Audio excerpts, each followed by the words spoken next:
Hey, I know you don't smoke weed. I know this. But I'm gonna get you high today. Cause it's Friday. Yes. You ain't got no job. Yes. And you ain't got shit to do.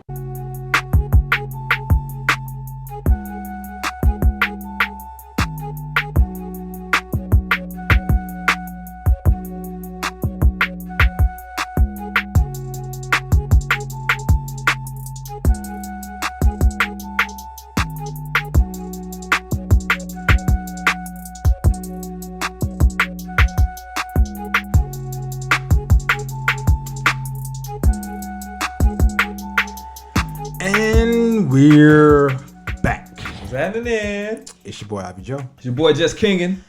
We are hot takes and half truth. Where the agreeable go to disagree. In light of the recent events, we decided to cut the last episode into two. We wanted to have a special episode for Kobe in his memories, being that we at the place that we are as far as with our volumes. We felt like having Kobe stand alone for volume 24 would be, inept, or I should say, what would you say? It's episode 24, man. So This is 23. Yeah, but I mean the Kobe episode. We gonna tribute that to the Mamba himself And Mamacita. and Mamacita and the other 7 survivors. Yes. But it only felt right. It was a long episode, 3.5 plus hours. Cut it in half. Yeah. So basically. So we wanted to keep that to itself, by itself, package it, episode 24, volume 24. And we had a lot of other good topics, good, healthy conversation, good topics. And we didn't want to feel like we had to edit that and keep some of that from y'all, because it was a lot of good content, a lot of good conversation. So this intro is separate from that, and we wanted to be candid about that and let y'all know. If you're watching this on YouTube, you'll see the outfits are probably, are the same. And that's why, right? But we wanted to address the people, let you know what we had going on, and that's what it was. The drink of the week, Uncle Nearest. Uncle Nearest. You'll find that out again. Let me get another one, man. You'll find that out in episode in volume 24. Volume 24. There you go. And like I say, a lot of good content around everything. Yeah, specifically banking and the impact in minority communities. Yeah. Policies affecting minority communities. We definitely didn't disagree, but we Yes. But we also didn't agree. So you got to tune in, man. Tune in, check it out. So good, healthy conversation. Despite a rather morbid and kind of I don't know how else to put it, disappointing news of the loss of Kobe Bryant, the 8 other passengers, one being his daughter Gianna. Mm-hmm. But again, still a good episode. I think one of our better episodes. So episodes, yeah. So pour up, sit back, get comfy, because we had a lot to say. Enjoy our episode or volume 23. Again, don't be a square.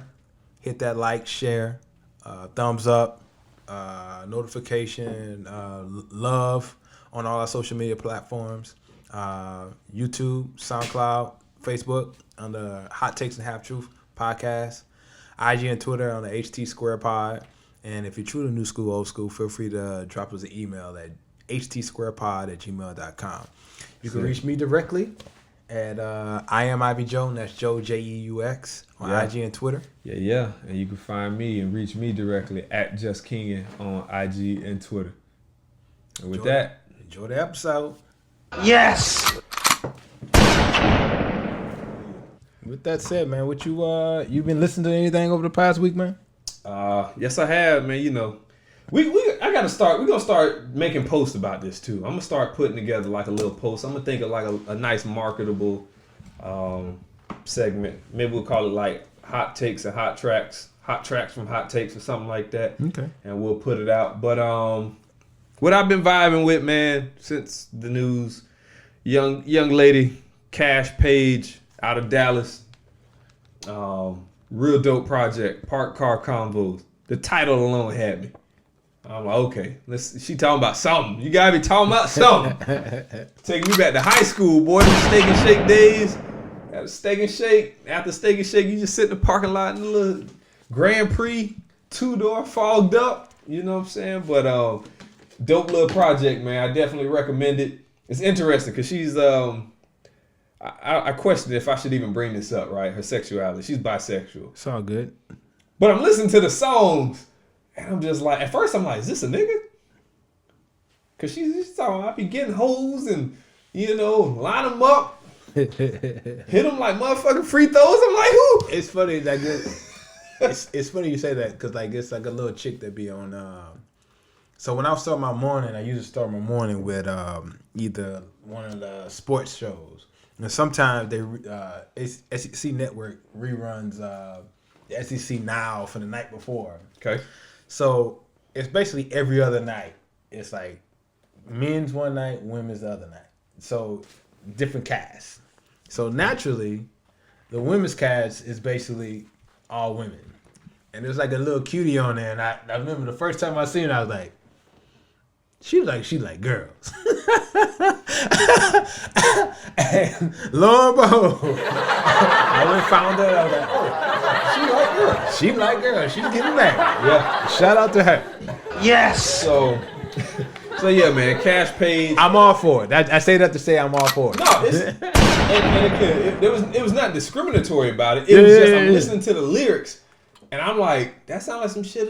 That sounds like some shit I would kick. You know what I'm saying? Yeah. And but I will say this: the same thing about the internet. The group. Yeah. Okay. But the lead singer is a chick. Yeah. I mean, I said the internet. I'm like, there's a lot on the internet, but yeah. Okay, but and I fucks with that. I like the internet. I saw her in concert in New Orleans last year. Well, 2018. It was a dope vibe. I'm getting more into those vibes, man. The internet. It was a very dope vibe in there. Cash Page, Emotional Oranges, LA.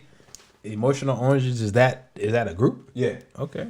Yeah, it's a group. And I'm just that more mellow kind of sing-songy vibe, like that's my shit right now. Yeah. I don't know. And it's gonna be my shit tonight. And might have to fire the hookah up at the crib and just have like a mellow night after, Young Justice go down. But yeah, I've been chilling, man. But if you check her out, man, like I said, the project is called Park Car Convos. That is kind of dope. I'm torn right now between tracks because I thought Six Folds was my favorite song, and then I'm listening to Fake Friends, and I'm like, okay, this kind of dope. And then right after that, Options come on, and I'm like, damn, this kind of hard too. Then right after that, some shit called Cash's Interlude come on, and I'm like, god damn, this shit fire too. So she hits you with like a 4-piece. And I think there's only like 7 or 8 songs on there. Love Song is like the big single off of it that kind of caught the wave. But them 4 is like I'm struggling to find a favorite on them. Mm-hmm. So between that and, the unofficial babe, Janae Aiko with the Pussy Fairy. Yeah. First time I heard it was low quality, and I'm like, I see. This is okay. Man, I heard the high quality. I had that shit going on YouTube at work today, and I'm just like, God, bitch. Janae got one. You got one? She got one. Alrighty. So, that's it, man. A lot of mellow shit this week, and yeah. So for myself, again, I'm the old nigga. So, but I will say this: my homeboy TQ, Vice and Play Music had a dropped orders this week. I think it came out today. The Truest. You can find it on Spotify, iTunes, and iTunes, and Apple. But pretty good. I like it. Check that out. Different, but I like it. But it's their first artist drop for the new label, and I wanted to put a shout out for my man TQ and his artists. Other than the old label?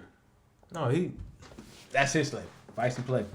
I'm saying, but okay, all right. So there was no old label. He started the label. All right. Yeah. He was Trill fam. He is. Well, he's still Trill fam. He is. I mean, you know, he's still. I just wanted to give them a big. That's what I was trying to do. Yeah, I'm trying to, you know, big up Trill fam. And Yeah. He's still a Trill fan. But this is his own. His label. He got a few artists out there. He got a Grammy nominated artist on this imprint, shall I say? But go check that out. The Truest. Again, you can find it on Spotify, Apple, and iTunes. Another, I guess, being an old nigga. Get back to my old nigga. I've been on the Isley Brothers this week. You're not that much older than me, bro. Hey, bro. A couple years, man. But It's all good. this Isley Brothers. You got no grades. I got a grade. I got a couple grades. I see it here and there. I mean, but they few and far between. I probably would too. My shit. I mean, I'm still show up at homecoming. I know Diddy does, so why not me? Hell yeah, I'm dying my shit. Yes. Homecoming. Y'all gonna think I just crossed. Fuck wrong with you? Fucking hell, man. I know Diddy does. I was looking at Diddy hair at their fucking brunch last week, and I was like, no, nigga, I know you dyed that shit. Did you see Bad Boys 3? Oh. All right, well, I plan to see it though. there's a scene in there where it ties into dyeing facial hair and shit like that. Gotcha. Yeah. Before homecoming, I only got one or two. One right here at the top, one over here on the side. But them bitches getting plucked for homecoming. the song that the Isley Brothers. Oh, it's all good. The Isley Brothers that I've really been like honing in on the last couple of days, especially on my rides, because I be on the bike. Work to Do. That shit rolls, man. Yes. Oh, Okay, I was gonna say what? Wait, what? yeah. Sound like you? I got No. It sounded like you said rose. Like you was trying to say rose, Rolls. but you mixed it with goes. Yeah. All Man, right, that shit, bruh, it goes, man. I'm drunk I now. mean, shit, dude. I didn't realize. Matter of fact, I put it like this. I had two like older cougar white women stop and be like, "Oh yeah, Get the Maserati. And they were the funny thing about it. One was in a Maserati. Get the Maserati. Yes. I was like, oh no. Hey, no. Sharon, Karen, get the Maserati. Yeah. But yeah, that was. Isley Brothers goes, man. For sure. It's been a while since I played it. So when it dropped on it, I was like, ew, this shit do go hard. Even if you don't know the words, you know what I'm saying? You know the vibes. But by now I know that shit.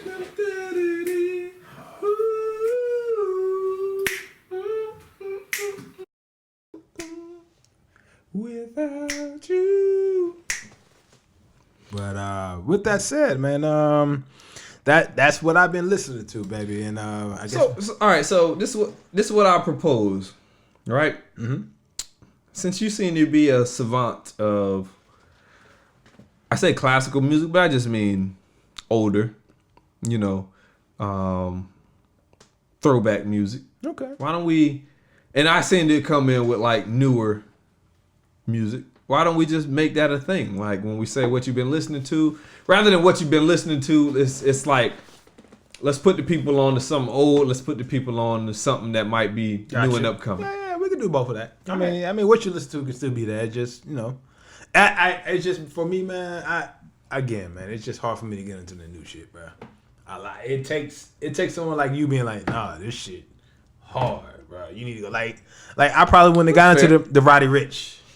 That's fair. Champ the same way. And I actually like Roddy Ricch on the fucking the shit that I heard from him, like with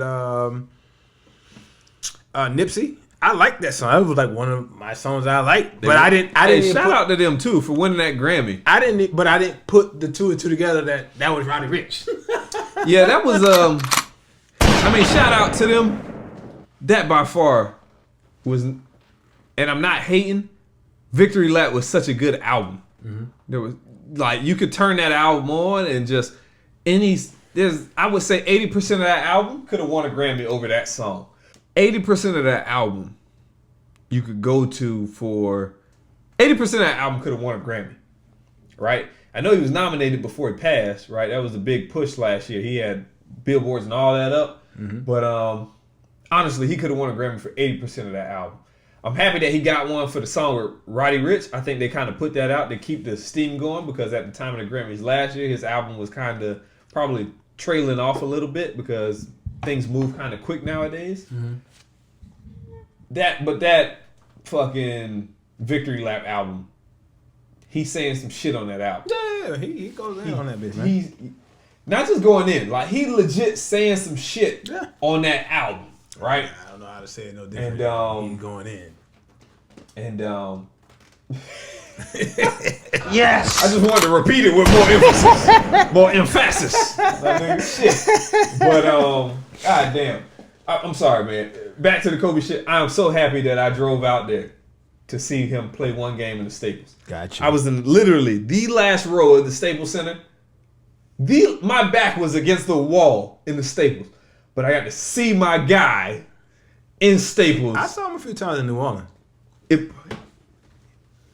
And I've seen him in Orlando. Yeah, I saw him. I tried to make it to the game when they played Orlando, being an Orlando fan and a Lakers fan.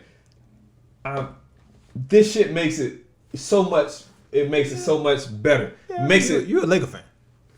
Yeah. No, I was a Kobe fan. Well, I mean, vicariously. Yeah. Laker fan. Like, I was a Kobe fan, and that's I can admit that about myself. I'm a plan of players first, and I adopt their team. Yeah.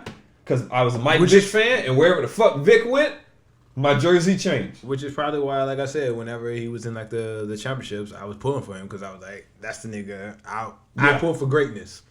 Yeah. He's the greatest nigga. Look at that, Mac. I had Mac, dog, and I'm still like, I'm getting these Kobe 2s. Gotcha. But all that to say, I'm so happy now, man. Looking back that I went to that. I drove them 5 fucking hours from Blythe, California, through the mountains. Beautiful. Drive. Beautiful drive. For those that don't know, Blythe is literally like the first town you hit in California when you cross the Arizona-California border. There ain't shit there. Yeah. Nothing. But it's about 4.5, 5 hours to LA, and I drove all that way to see my guy on his retiring year. I think they were playing the Sacramento Kings. I don't even fucking know. To see one game of Kobe in the Staples. Dope. And I'm fucking proud that I got to see him. It's an honor to fucking see him. I'm sorry I'm going back on this shit, but it's on the fucking TV right now. It's all good, man. Goddamn, man. Fuck, I'm gonna miss him. But I'm gonna carry on that mama mentality. I ordered the book. It's coming. Well, with that said, I have a little girl. Gigi, somehow, watch. That's gonna be the middle name? That's gonna be the nickname. At least had a name picked out. It started with a G. Guaranteed, Gigi is coming. Yeah. Let's go. With that said, man, we're gonna pivot over to kind of go back to an older topic. We got a couple topics today that we're gonna be pivoting back to. This one in particular is surrounding the Trump tax plan for 2017. More bad news to the extent that the deficit will top $1 trillion this year for the first time, and it's according to the CBO, which is a nonpartisan operation. It projects that it will be $1 trillion deficit each year moving forward in perpetuity. So we're in a bad situation. I'm gonna go back into some other shit, but the reason why I bring this up is just the fact that, or should I say, we bringing this up is, when it's all said and done, we're gonna be the ones set with this bill. You know what I'm saying? And the one thing that I feel like we fail to get to the masses is that a progressive tax plan, which is what we have, whether it's this plan or higher percentages, essentially it's set up for those that can't pay to pay. And in that instance, yes, the rich usually account for more of the revenue when it comes to income taxes. But we all pay just about equal taxes when it comes to usage, in the sense that if we're going to the store, you buying bread, you're gonna buy what you use. Yeah. In that instance. But with that said, they can eat more of their losses than you and I can eat when our taxes, which inevitably go up. And they're giving them this shit right now. Historically, you don't typically see deficits like this when employment is as low as it is right now, because typically during this time frame, this is when the debt decrease. because of you actually have more debt coming in. I mean, revenue coming in because percentages are usually a little higher, and people are making more money. This is the first time this has happened since World War II, and you should expect that because in World War II we was at war. You know what I'm saying? We're gonna go into debt. Yeah. You know what I'm saying? Like you're going into debt to finance your troops in war. The public debt is projected to be 98% of GDP by 2030. That's literally 10 years from now, and that'll be the highest since again around that same time, 1946. The good news again is that the economy is doing well. We're projected to do 2.2% GDP this year. But the bad news is with the deficit. What is that in dollars? I can look into that. How many trillions? We can look into that. I don't think it's trillions, but we can look into that. But as I said earlier, like the bad news is the deficit isn't falling; it's actually increasing, and it's actually the total debt is going to be increasing as well. Like right now, our total debt is 18 trillion, and that's like I said, over the next 10 years, it's 2020 now, and the CBO report came out in the last couple of days, and essentially they're saying that moving forward is going to be $1 trillion in debt every year. So we go from 18 trillion total debt in 2020 to that projected 30 trillion in debt in 2030, and that the thing that kind of like fucks with me the most, and I apologize for using it. Like I'm, between you and I, they're not here. And the millions of people watching they're not this. here. They're not. Like I'm gonna try to do a better job of limiting my adult language. Y'all knows there between me and him. But the thing that like really, pisses me off about Republicans is how they do, the double take, or they try to put the American people fall for the banana in the tailpipe, as the proverbial saying goes from Beverly Hills Cop, in the sense that, these motherfuckers, when they not in power, they always talking about we spending too much, we should spend less and give more money back to the people. And then when they get in power, they do the exact opposite. They cut taxes, but then they increase spending. That's the reason why we're going up, because contrary to popular belief, Republicans like spending money too. They like to say the Democrats are tax and spend guys, but essentially what they are is, let's not make the money and spend. You know what I'm saying? Like we ain't even gonna worry about getting the money in there. And then this guy, Agent 42. What is 45? 45. Yeah, Agent 45. Put that on Bill Clinton. Yeah, I'm about to say, man. Agent Put that 45. on Bill Clinton, man. Agent 45 talking about they bringing in more revenue than ever, and they not. Like he's constantly lying, and you people are falling for it. It's disheartening. You know what I'm saying? When you're willing to be lied to. But at any rate, this is another follow up to, for all intents and purposes, just we touched on this a little bit last year. They showed that what they were projecting was lies from the beginning. They saw it last year, and then it's still showing itself a year later. So they're 2 years into this shit, and they still missing out on their projected marks for what they said they were going to bring in as far as revenue. And they're still lying to you, saying, yeah, we're doing this, though. It's coming out. So I only say this, and this is my, I end at this. When it's all said and done, someone's going to have to pay this bill. You know what I'm saying?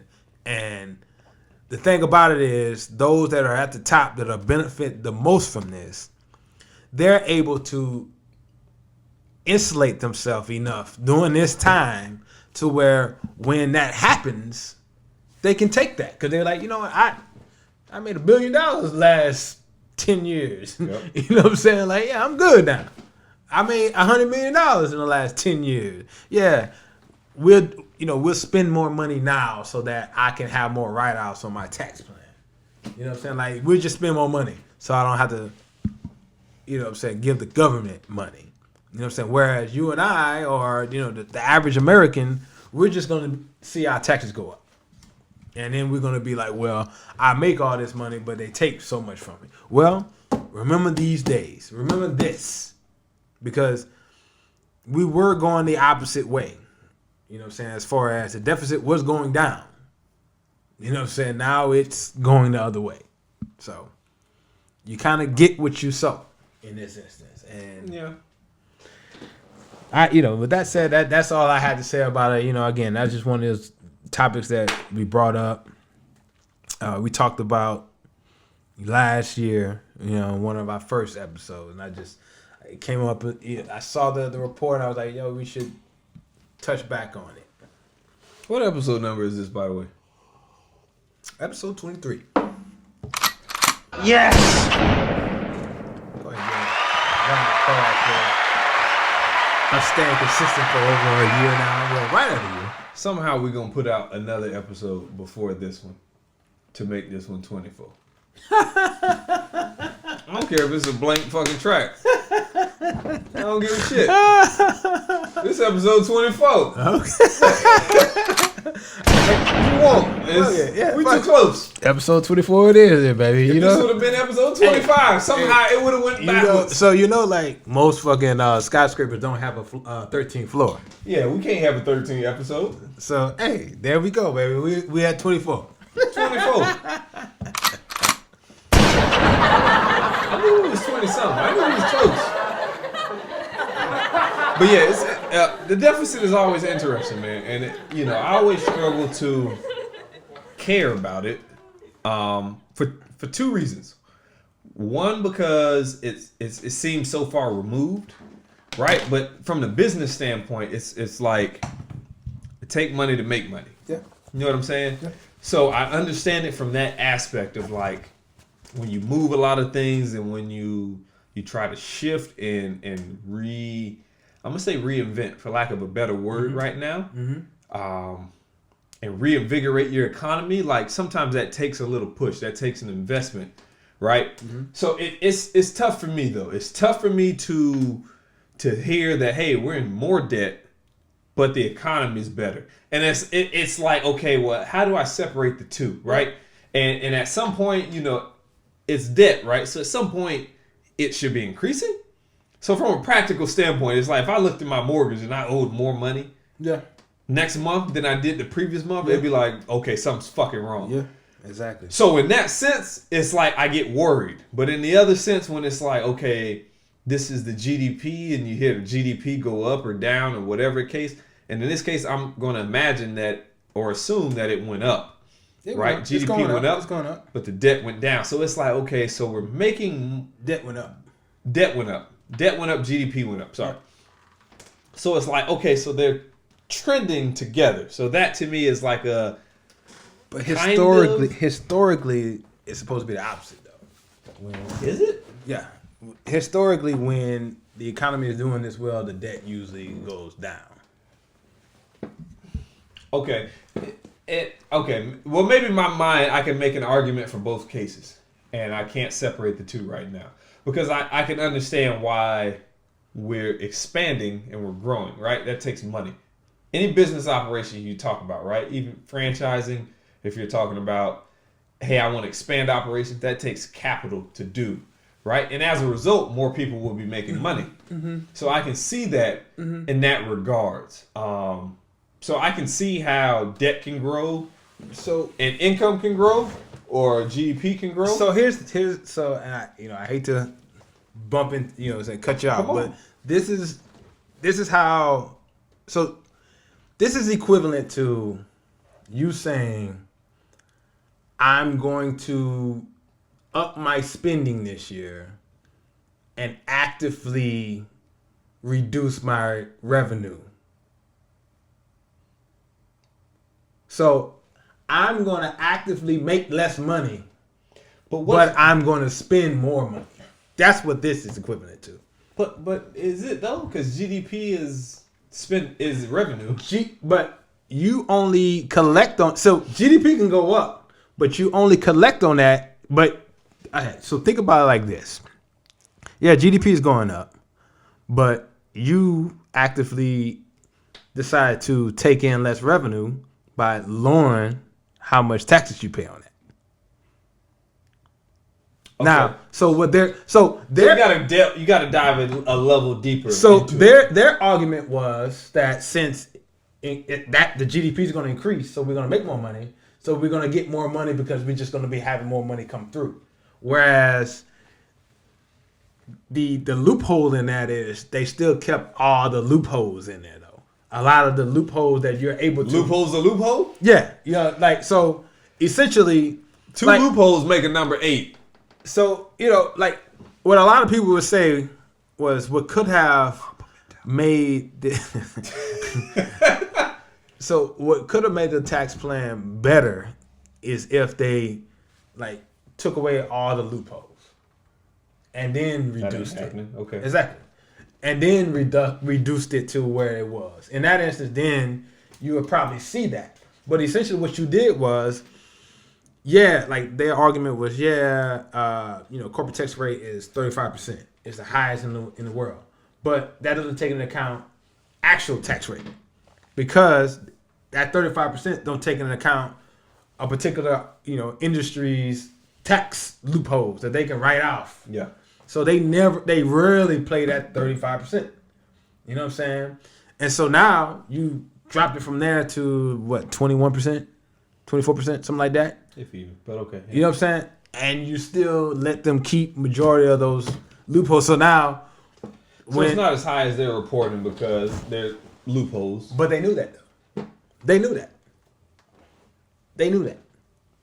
It's one of those things where you can fix your report. That's kind of like you got to play nice to, right? You improve. I don't know I see you like playing devil's advocate. Yes. Sorry, it's a blessing and a curse. I can just understand both sides of the fence. And it's like, for Amazon to grow, Amazon, comes into new territories and they say, hey, we'll bring jobs here, but we don't want to pay taxes. So you got to find some way to levy our taxes, right? And we'll bring jobs to the community. Mm-hmm. That's kind of what it is. It's like you're growing, but it's at a sacrifice of something. So I'm not devil's advocate. I'm not taking a side to anything, but I understand how both of those can be happening. And I guess what? So I have to ask the question: What is your stance on this, and how do you feel about it, and why do you feel that way about it? Like, are you against it? Is it shocking to you? Yeah, I'm against it. Hell yeah, I'm against it. Because again, it goes back to priorities. So, like, for instance, now that they're running a deficit, $1 trillion, now they want to look at things like Social Security and Medicare, but they don't want to look at defense, which they've pretty much increased across the board and have no issues with that. But they want to look at things that actually increase or improve, Americans' lives. Yeah. Like, that is something that every day someone can go to and be like, my Social Security check paid for this light bill, put this food in my refrigerator. You know what I'm saying? Or when I got sick, I was able to go to the doctor. They want to essentially privatize that. That's the Republicans' wet dream, to privatize all that, and put a profit margin on that. But on the flip side, they don't want to look at the defense spending, stuff like that, and be like, how can we make that more efficient? They equate, I'm throwing, $600 billion at this, as look how much I'm about keeping America strong, as opposed to how most of us in corporate America, we do less with more all the fucking time. And let me just be frank with you, you can't do more with less. It's impossible. It is impossible. You can only do less with less. But you can create matrices that will generate, percentages that, hey, we're actually doing more with less. But when you get less, you're doing less. You can only get more with less when you started off extremely inefficient. That's it. Yeah, but after a certain time, you only get less with less. Yeah, absolutely. You may be covering everything, but now the service is shit. Absolutely. Because you can't spend time on it now. You're like, all right, I gotta get to the next one. But I guess that's my problem. See, that's what Republicans do, and their ultimate dream is to eliminate like those type of services. That and I guess the thing that rubs me the wrong way, or at least from my experiences in traveling to other countries, particularly third world countries, the only thing that like when you go to like real cities in third world countries, the only thing that really differentiate us from those countries and us is the fact that we essentially got that social network, that social safety net, where like Section 8, project housing, Affordable housing. Affordable housing. You know what I mean? Yes. And like food stamps. You know what I'm saying? Like that's what because at the end Social of the day, programs. social program, and that's what they want to eliminate. And so what they do is they actively try to lower revenue, and then say, "Oh, we're about keeping America strong," and then increase spending in areas that they want to increase it in. That makes them more revenue and not. And then it's like, oh, now we got to cut. Well, we can't cut defense because we got to stay strong. Yeah. You know what I'm saying? That's what kind of like, because in my mind, or at least in my experiences, because like even Brazil, classic case. They actually had a study because like, and now granted, it's kind of fucked up in the sense that the only reason why they started doing social programs like giving people money to go to make sure their kids go to school and make sure they have food on their table was because the Olympics and the World Cup was coming to them, and so they was trying to I guess they call it pacify, and then they was calling it pacify, the program pacify. But what they found was, which I think we're a classic example, us and Europe is a classic example of it, is when you have people that at the very least know that, hey, I have an opportunity to better myself with school, and I don't have to worry about if the lights are, if I got a home, and if I'm going to have some food in my belly. Mm-hmm. But I got those two things, and then I have the hope and the dream that if I apply the Mamba mentality, as you may have it, you know what I'm saying? Make myself better and drive and work harder than the next, I could pull myself out of it. That's that classic Republican slogan of pull yourself up by your own bootstraps. Yeah. Shit, you know what I'm saying? And they saw a rise in kids during that time frame actually finishing high school, actually going to school, going to college. You know what I'm saying? They saw that rise because, again, they didn't have to work, like stay in the streets and grind, and you know what I'm saying, figure out how I'm going to get some, you know what, moms can't do it, so I'm going to go do it. And in my mind, it always comes back to, because like they want to do away with that, right? Yep. So where do you think these people gonna go? Like, we don't have enough police people now to really stop an uprising. If the people really wanted to, like, you know what, we're gonna go raid the island, they can't really stop us. Yep. I mean, some people would die, but they can't really stop you. No, they can't. I mean, that's just pure numbers, though. Yeah, that's what I'm saying. 1,000 police, couple million people. I feel like a lot of people just think like people just gonna, hey, they just gonna, like, oh, they just gonna make themselves better. No, the thing about it is when you you set a situation up where a person can be like, I could use my mind, use my hustle, and I can figure out, wait, this is why this happens so much in South America. You know what? That motherfucker, he's a millionaire. Always send their kids to school. Let me just follow their kids. All right, let's kidnap this dude. I want $1 million. I want $500,000. Like, you think this is not going to happen?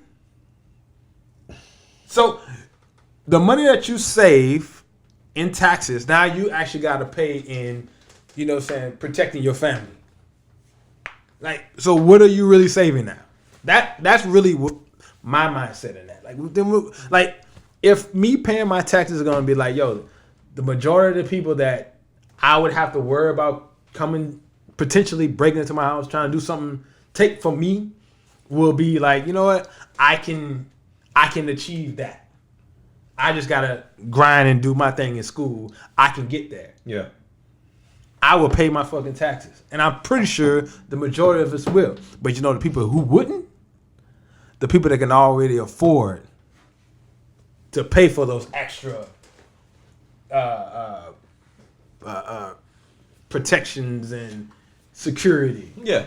Or people who are the assholes who think they will be that one day. And it's like, yo, man, you can't project that. So yeah, so you can't project that, man. It's two trends, right? It's two trends that you got to cross, right? And you spoke about, one is who can afford the protection, so the cost of protection versus what you're making, and then what you're making, whatever, versus protection. Yeah.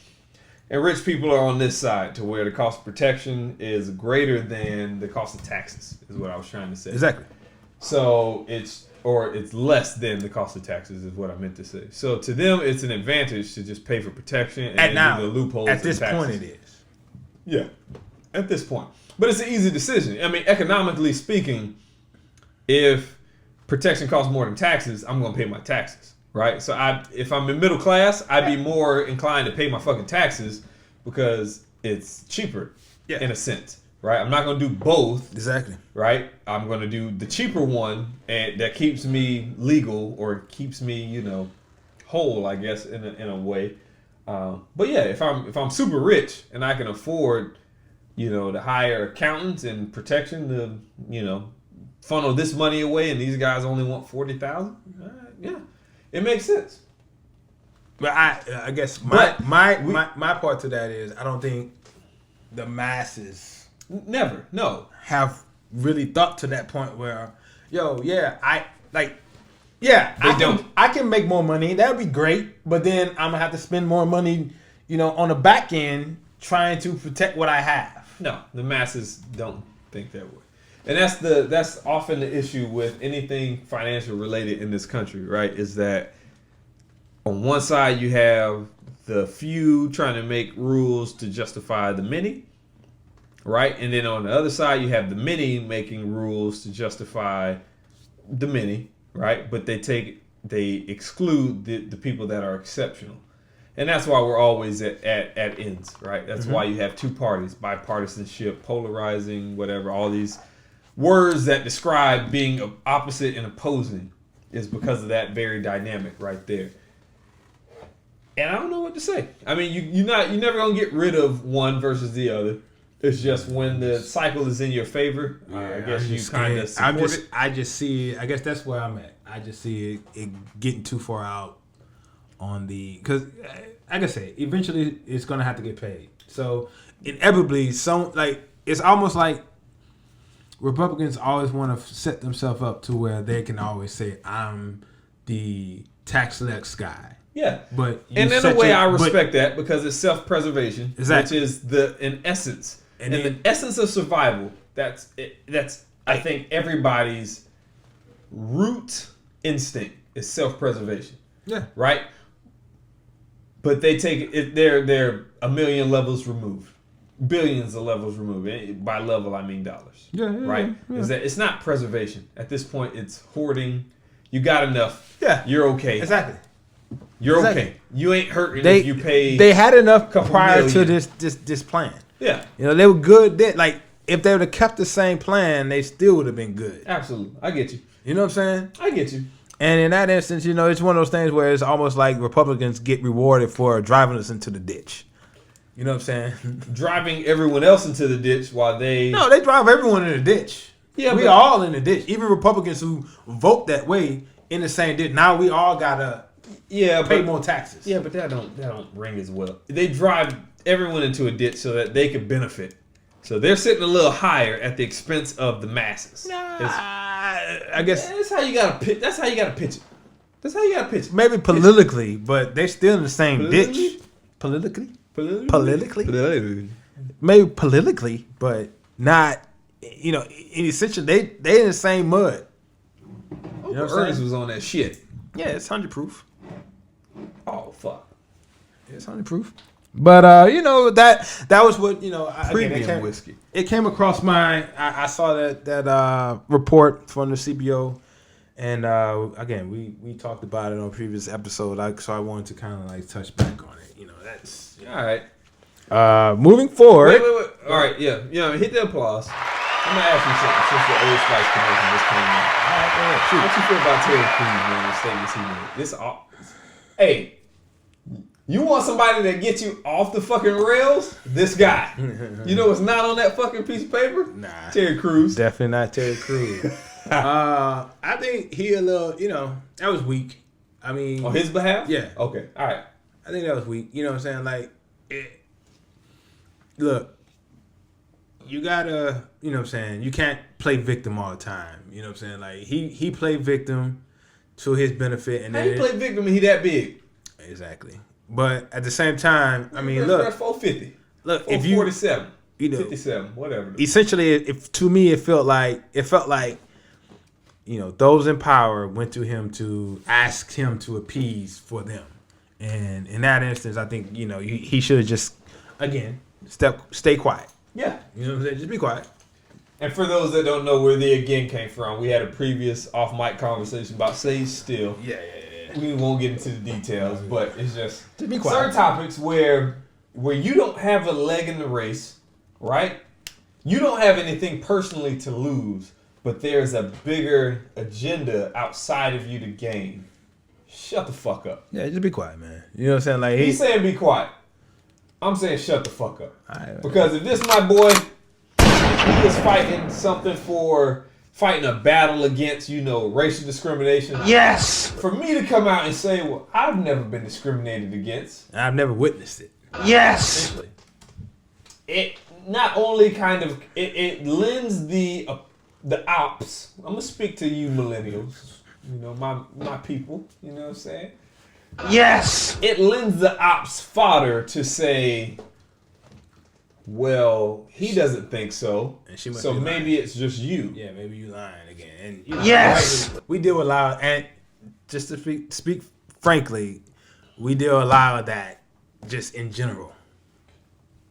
Like, it's just a you problem. Yeah. It's like, no, it's not. It can be Asshole. painted. It can be Yes. and positioned as if he has a personal problem. Yeah. And it's not an overall broader problem, which in this instance, I personally think that it is. Yeah. Right? So in that instance, you know, and I generally like Terry Crews. You know, I stood beside him when he stood up for the Me Too thing because I too, as a man, can understand how, like, there's certain codes that as a man you don't speak against. Right? Somebody did some shit to you, Tyler Perry spoke out about it too. And was like, he was touched at a younger age. Most men gonna be like, I'm gonna take this on the chin, no pun intended. Ain't nobody gonna learn about this shit. Yeah. You ain't gonna know. Nobody touched me. Who touched me? Bitch, I whoop his ass. And then you go and proceed to beat his ass. Yeah. That's how men do. Yeah. Right? Yeah. So again, blessing and a curse. I understand the opposite side of that. And I can see the other side of the fence. And I can respect those guys for, you know, taking a stance that is unfavorable amongst men. I could probably, you know, take the derivative of that and find it to be amongst black men. I don't even know if that made sense, but I know calculus, so fuck it. Mamba mentality. Yes. Unrelated, but that shit's gonna get tossed into everything now. Salt Bay that shit. But yeah, this was just one of those moments where I'm like kind of proud of him in a way because he speaks stances that aren't often spoken, and he's willing to be as big as he is and as like intimidating as he comes off. Not as, because he always plays kind of the comical relief role in movies. But if you saw him, you would think like, what does this guy have to be afraid of, right? Little executive, you know, Jewish executive or white executive or whoever's got the money in Hollywood. They can't intimidate this big ass guy, right? And then he takes the role of kind of being vulnerable and saying that, like, no, they even tried me. Yeah. Right? So I appreciated him for that. So I can delineate between the two. But, dog, your sister, who actually went to bat for you when it was unrelated to her, right? Yeah. Is facing something, and you didn't make just a statement. Like, you're on fucking TV. You're televised. You're recorded. And not only did you just do that, you go back and you tweet. You know, Charlamagne's been kind of poking at semantics in your tweet. But basically your tweet was, there's only one woman that I need to answer to, and that's my wife. Which I don't disagree with that statement. Yes. I don't disagree with that. I actually agree with that statement. No, I don't even. But as a community, right, you got to think the community is bigger than you and your wife. And your wife could actually benefit from this instance. Also, because I kind of heard a little bit of that from Charlamagne, I guess the Breakfast Club. Your daughter can benefit too. Technically speaking, I think she told him to stay out of it, and he didn't. And so that's why Charlamagne was like, "You should have listened to your wife." Well, in that regards, then you stupid slow as Yeah. I believe you can't whoop me because I don't fight niggas bigger than me. If I remember correctly, that's what Charlamagne was like. You should like, because what he basically said in that tweet was basically, I should have listened to my wife, and he was like, yes, you should have listened to your wife from the beginning. Like, she told you not to do it, and you did it. All right, well, I misinterpreted that. I out of context, you know, sometimes, you know, oftentimes, not sometimes, oftentimes. Hey, sometimes we go by half truths. We catch. Yes. We catch half of the details and form an opinion and shit. And fuck it, man. Hey, you know what I'm saying? Shout out to all the half truthers out there. Yes. And my hot takers. Hot takers. I definitely gotta get that shirt made now, man, with the Lakers font, man. Goddamn, mama mentality. But yeah, I just thought that was one of those moments where even if you don't necessarily agree, you stay quiet because there's a battle being fought outside of you that's bigger than you, but that also includes your community, right? So it's like, yes, that's something that you and Gab could have on the private. That's like, yo, I don't necessarily agree with you, but. Because I didn't necessarily see it, but I'm not going to speak out against what you experienced. Yes. On the strength that I didn't experience it. Because that's basically what he was doing. He was invalidating her experience because he did not experience it. Yes. Which, one of my favorite words of the decade was anecdote. I can say that's anecdotal. You take one experience and you apply it across every other one because that was not your experience, but you could have been the exception because you are 6-something, 200 and something. 50 pound, 50, 60 pound. Where she is not. Like you have the physical intimidation factor on your side that could lend to you. You know what I'm saying? Big, tall, dark skinned, muscular dude. The dark skin lends too. You know, if you fair skinned, you Drake, they might still try you. You know what I'm saying? It's something about being dark skinned. And having muscles that just it lends to another. But I don't know, man, because like he does the thing with his titties, man. So that kind of brings it down a little bit. Yes. He let Cat Williams whip his ass on Friday after next. Yeah. He was a boy, Damon. Yeah. He was a boy. Oh man, what did he say? I think he said, boy. I'm a boy. Boy, Damon. Yes. Boy. That nigga with the fucking vice grips in the bathroom. Yes, sir. Classic movie. Let me get an extra medium about that. All right, so. Yeah, with that said, presidential races heating up, and apparently they're trying to court the blacks. Sound like the most recent episode of Power. Yeah, that is true. But essentially, several of the presidential candidates have, I guess, put out plans that would tackle racial inequality as far as economically speaking. I'm for it. The McKinsey Group put out a study saying that closing the gap would raise the GDP by 4 to 6% in minority communities if they were able to raise the gap, close the gap of economic inequality. Can I interrupt you real quick? Go ahead. Only problem with that shit is that the niggas is making money. You're just giving them more money. You're not really fixing the problem. I hear that. Well, again. And maybe I'm just jumping out, hopping out the gym. I know. Hey, I got my Huaraches on. Hey, bro, look. We're known for our hot takes, baby. So, but that's what I hear with that. It's just like, okay, we're going to, put more money. I don't know. I don't even know how to explain it. But the way I interpreted that was like the people that are making money are going to make more money. But then the systemic issues are still there. So that can happen as well. So because some of the things pay me more. So some of the things they're talking about, like for instance, McKinsey Group, they mentioned by reducing barriers for baking could put as much as $40,000. Barriers for what? Barriers to banking. Okay. Like monies from bank. Gotcha. Could put as much as $40,000 into black families' homes. Well, I mean that. So I guess in that instance, you like $25 a month times 12. That's how much you're gonna put back in the black home. Well, I guess what they're talking. I'm sorry. Yes. What the fuck was that? That nigga gargling on y'all. Yeah. He did not want to let that damn whiskey go. I guess what they're trying to say, like, so in this instance, so a lot of what so I haven't really gotten to all of it, but a lot of what they're talking about is like funding to like get homes as well as funding for entrepreneurship. So that 40,000 could just be meaning, your home. You have equity in your home of 40,000 at a certain point. You know what I'm saying? But who's buying homes? Well, you haven't let me get to. But no, you haven't let me finish my spiel yet. But I'm asking the question. I'm just hold on to that question. So with that said, the reason why president candidates would want to court the blacks is because we're the most consistent segment of Democratic voters. The turnout during the 2016 election was about 7% below 2012.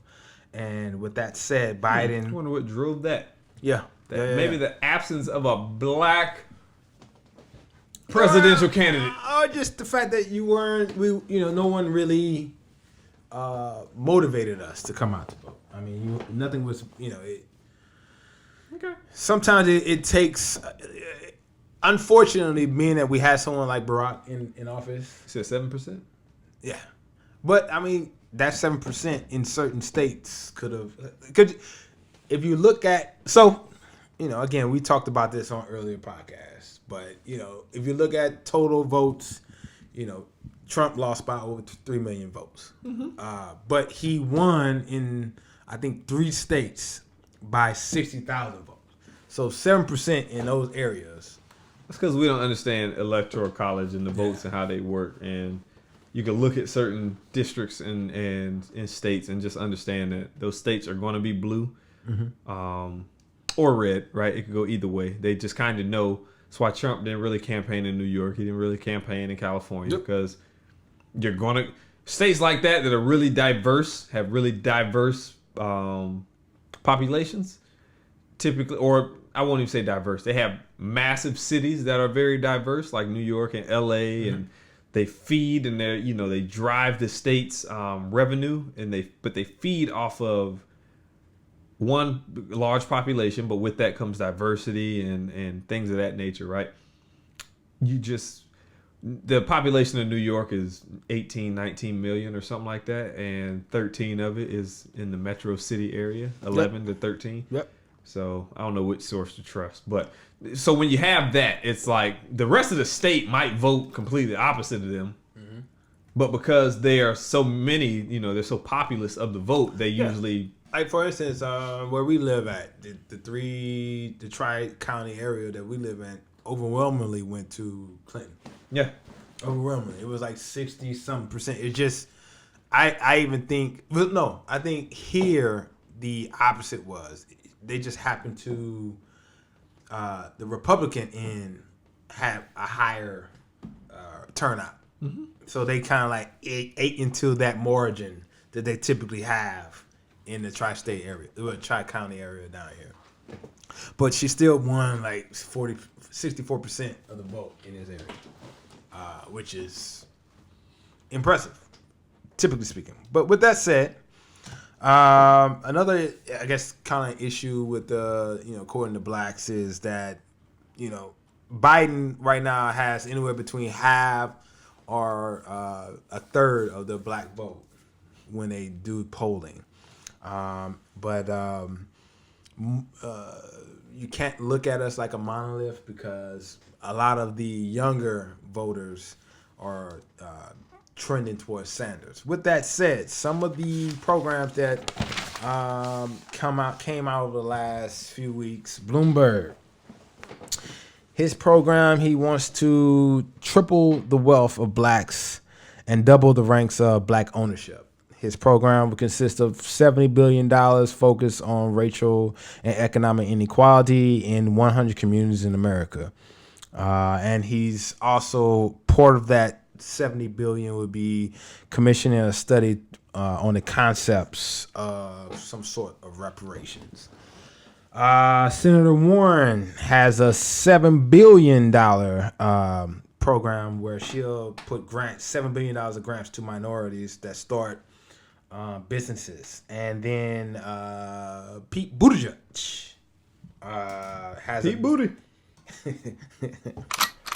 has his Douglas plan, where in his plan it calls for tripling entrepreneurship in the black community and forgiving or deferring loans to black college students who create businesses after graduation. Let me get that. There's also another less known mayor that basically did the same thing as far as like looking into some type of reparations. But that said, I just thought that was interesting. They're actively courting us. I mean, personally speaking, I'm all for forgiving loans. So, Yes. come my way, baby. You know what I'm saying? There's when I see it. So, I mean, that same boat, but at the same time, you got to have someone championing it. So, Agreed. if the person that up here at the top ain't championing it, so I guess in my view, you'll never get exactly what you want, but you're gonna get something along the way. I'll take a quarter, a third, like anything you gonna help me with, baby. I'll take it. Yeah, but I mean, so yes, but like all that stuff I already got. So I need them to do something to. There's something else, man. It's not. So at the same It's time, not that. It's because we in our communities we are entrepreneurs. yeah, that too. But so The dope dealer is an entrepreneur. true. You know what I'm saying? Not advocating a crime, but I think it's a crime by way of Necessity. necessity. That's a good way to put it. Thank you. So when you start talking supply and demand, like Exactly. them boys speak it. You know what I'm saying? That's entrepreneurial. Someone's gonna step in, especially when you see the money you can make. And it's like you're punishing somebody. You punish one side of that interaction, that transaction is the problem I have, right? Is that the dealer, you give them 20 years. The person that's doing it, you give them rehab. Not really. So I mean, not necessarily. Not necessarily, because during the crack age, the person that was doing crack still got like serious time for doing it. For being caught with it or for doing it? Because it's not a crime to get caught with the stuff in your system. Yeah, so obviously you had to get caught with it, something on you, because for instance, it's a lot of people even with marijuana. Excuse me. If there is a situation where if you for instance, if you someone sort of like ourselves, where like if we could, we could in theory buy a pound and be like, this is for personal use. But if I got caught with it on the way home, it's intent to sell. Yep. You know what I'm saying? Like, I'm not intending to If sell you're in a it. rental car from Georgia. You know what I'm saying? Like, I may not be intending to sell. Like, it's literally for me. Like, I'm going to take care of this in the next month and a half. I got you. You see what I'm saying? So it's kind of the same thing. But but all right. I didn't mean to get off the topic, but I just think that it's often unfairly weighed, and I think that the sentencing is usually distributed on the dealer side more so, and it may be situational. Well, in which if you're dealing, then I'm going to catch you with it, right? And if you're lucrative in it, if you're good at it, you're going to have more product, you're going to have more money, which builds a bigger case, right? So I don't know. So what I would say is that I don't agree with that. Well, you come to the right place to disagree. Yeah, I don't agree with that. God damn it! Only because you disagree with this glass.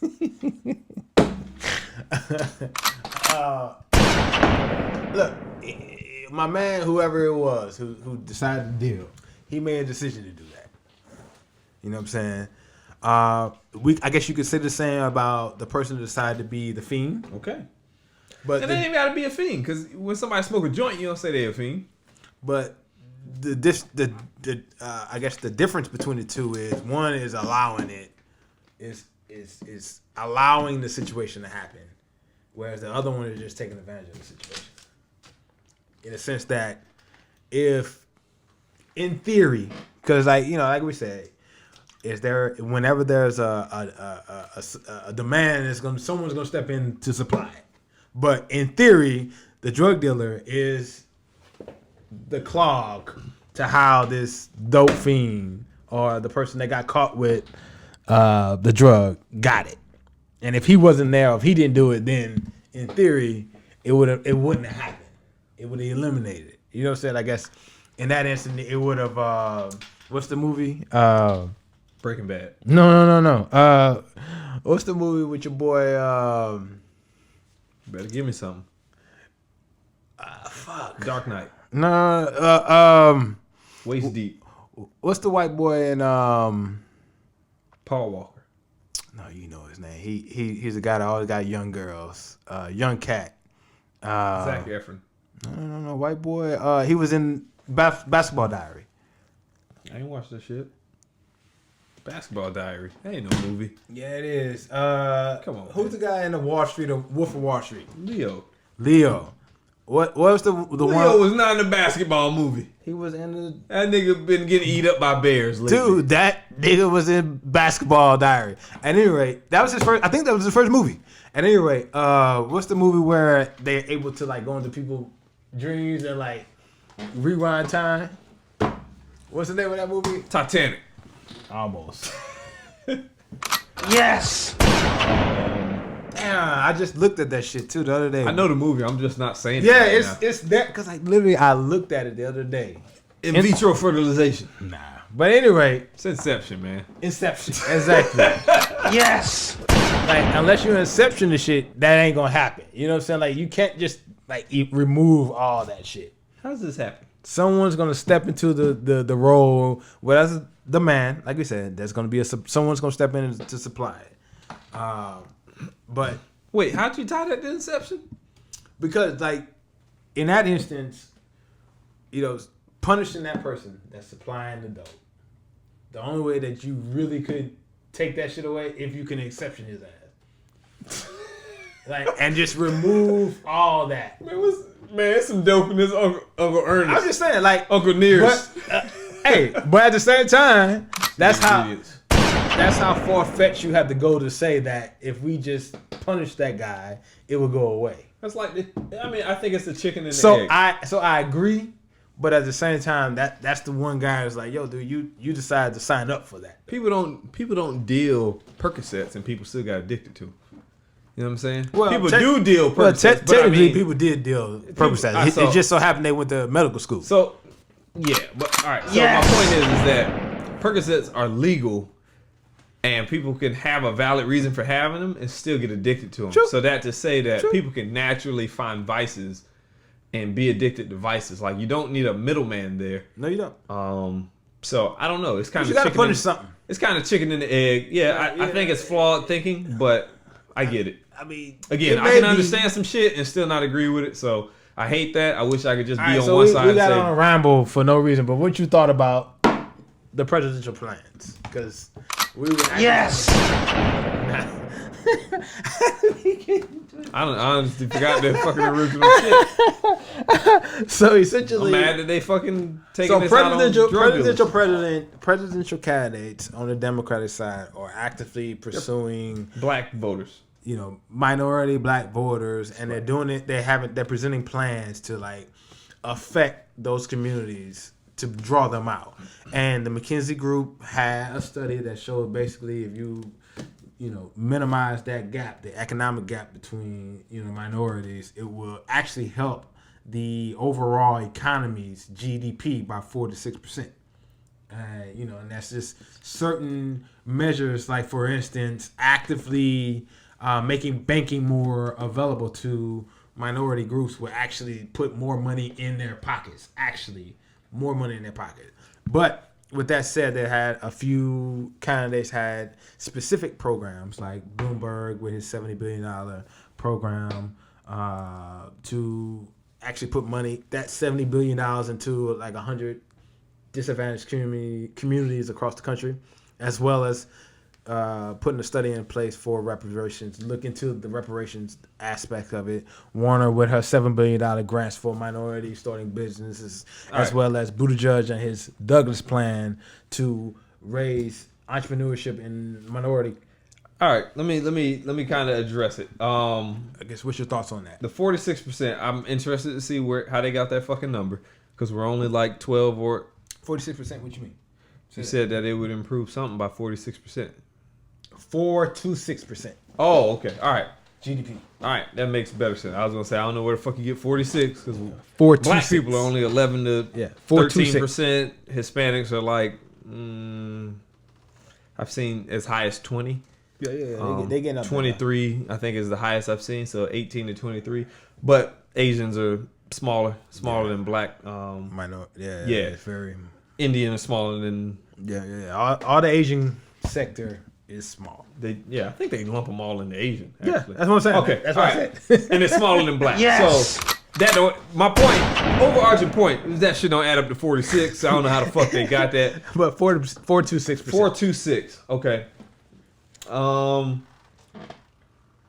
still don't know how they got that fucking number, but I still think that it's an attempt. But I think the issues are systemic and they root deeper than banking.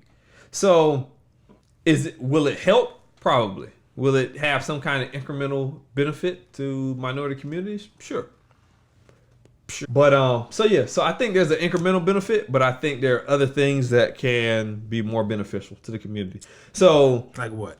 I don't got the fucking answers. I ain't in politics. Well, you just said it's something you feel like something. So I think there are more systemic issues, man. I think like what? I mean, fucking what Cap is fighting for, police brutality, profiling, shit like that. Well, we just talked about the drug. Think economics can help that though.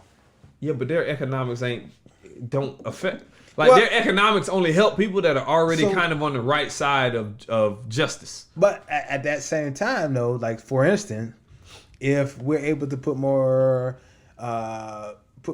money into the black communities, but you're reading into that. No. But I mean, this is what these programs are trying to do. But they ain't say that shit.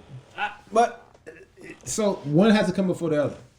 Like some things are a lagging. What they call it, lagging indicator, and I think like that's a lagging indicator. So it might be for in that instance. So if this particular community who at one point had issues with crime and also wasn't putting a lot of funding into the police department, all of a sudden now they have that extra quote unquote $40,000. So now all of a sudden their properties is worth more, so they're putting more money into that. So now when they go and complain, they're like, "Yo, these people actually are 20% of our budget." But I don't see that happening. Two, all I see that doing is lowering the price of the properties that were once considered, worth a lot less.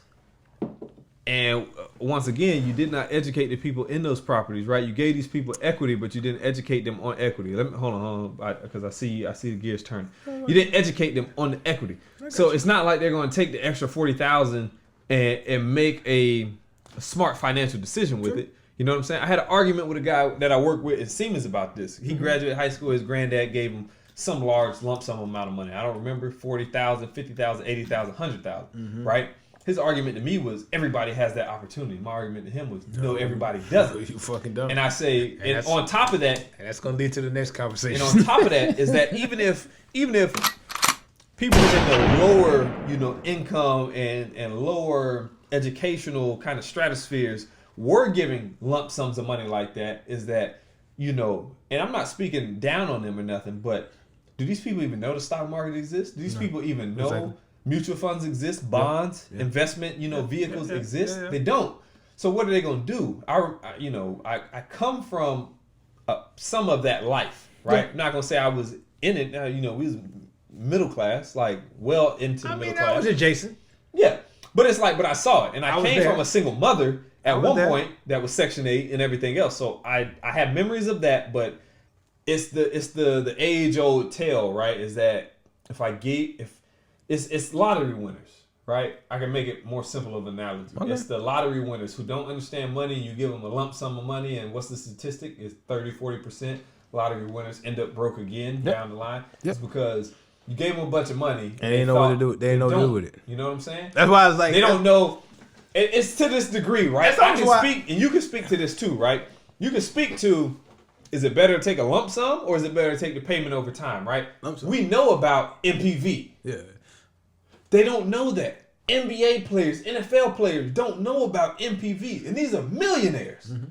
Don't understand that, like Michael Thomas, when we did that episode on him, getting $100 million contract. First couple of years, he didn't get shit. Yeah.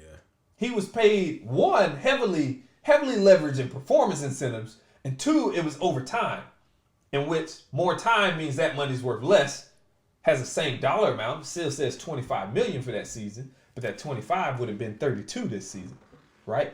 Or 40 possibly. I don't know. I'm just putting escalators on there to embellish a little bit, right?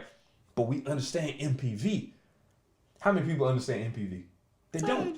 They don't understand money as a tool. They understand it as a means to survival.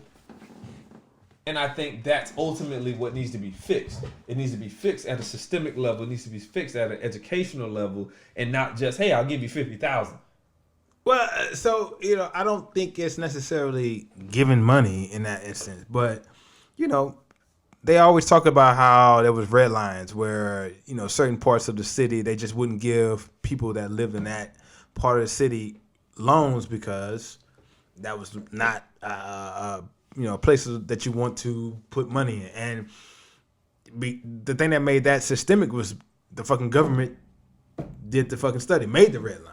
So the government actually helped banking discriminate against, minorities. Yeah. And in that instance, look, at the end of the day, it has to start somewhere. At the end, when it's all said and done, the one thing that can change a motherfucker's mind is if I can affect, your pocketbook. Like, if I can affect your pocketbook, that would make you take more notice of me. And in that instance, again, that goes back to what I just said. So that's one theory. And like, hey, if you are a significant portion of the police department's budget, that particular community, then they have, if y'all have, came together and rallied and have, leadership that brings your concern to them, then they have to actually take into account what your concerns are. Yeah. Because you can affect their purse. Because at that point now, like they already said, we're the most consistent part of the Democratic voting populace. Mm-hmm. So they know right now, hey, when we go back to our representatives, we're going to actively go for what we're looking for. And they know that playing politics, you're going to have to give something to get something. So they know the people that we going to, commune with is going to have to give us something, which may mean that person's out of a job. Maybe. So I think we've stumbled on a topic where we're not going to agree. I got to get my name on that sign.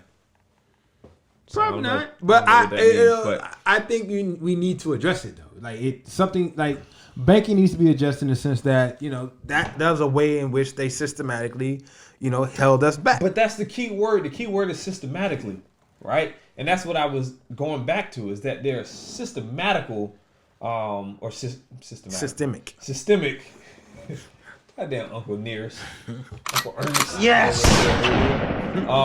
There are systemic issues that need to be fixed before you give us money. But some of those systemic issues are in policy that apply to banking, that apply to policing. It applies to everything. So wouldn't that start though there? Like for instance, no, I'm gonna be honest with you. My answer is no. I'm gonna talk this out and still ask you. So if someone in office gets some bill or policy passed that would actively, so like we just said, redlining, the mapping that banking used was distributed by the government, by HUD. Now, let's say, for instance, now they go back and they... What is HUD? Urban development. Yeah, housing and urban development. So our listeners know. So that came from them. So it was essentially a government systemically held us back. That's right. So hold on. I don't mean to interrupt you. That's the same shit that Steve Harvey went to talk to Trump about, that everybody got mad at Steve Harvey about. It's all good. But okay, I Yes. draw a connection there. Go ahead. Now you might go ahead and throw it up. Steve Harvey went to talk about HUD, which is housing and urban development, to try to do exactly what you're saying, is get some money into urban developments. Go ahead and shout out your brothers, man. I know. Go ahead and do it, man. I know you want to. Hey, But at any rate, if that policy is able to get to Congress, where now banking has to use those same things, where now those red lines are there, and they're actively, those less or communities that are disadvantaged, they actively try to put money in those, whether it's buying property or funding entrepreneurship. Wouldn't that in some way help the community? If I'm dealing drugs and you give me $50,000 equity on my house, so just hear me out. If I'm dealing drugs and you give me $50,000 equity in my house, and then I get arrested tomorrow, what's gonna happen? So the thing about it is, first off, one, I'm dealing drugs, so I don't even own my house. That I would say that is an outlier in this situation. Maybe. Because at the end of the day, you still got to go to the bank and you still got to you got to show that you have income. Dealing drugs is income. No, you got to have income that you can say W-9s on. But that's my point, is that like, he can't put the drug dealer W-9. I understand that, but that's the point that I'm saying. Like, there's systemic issues that you have to correct before you can say, hey, I'm going to give you economic empowerment by way of a banking loan or something else. Like, it does me no good if I'm getting my money by whatever means I can get it, right? And just say that I can stumble into a bank and somehow, launder the money and get this loan or something like that, but then I get arrested a week later. It does no good. Like, there has to be, like, right now we're seeing a transformation in the cannabis industry, right? Mm-hmm. There are plenty of people locked up for 10 to 20, 30 years due to cannabis. But right now, I agree with you on that. But right now, there is an insurgence in that industry which people are becoming billionaires every day due to this industry over the same shit that we've been doing for the past at least millionaires. 20, 30, 20. Okay, yeah.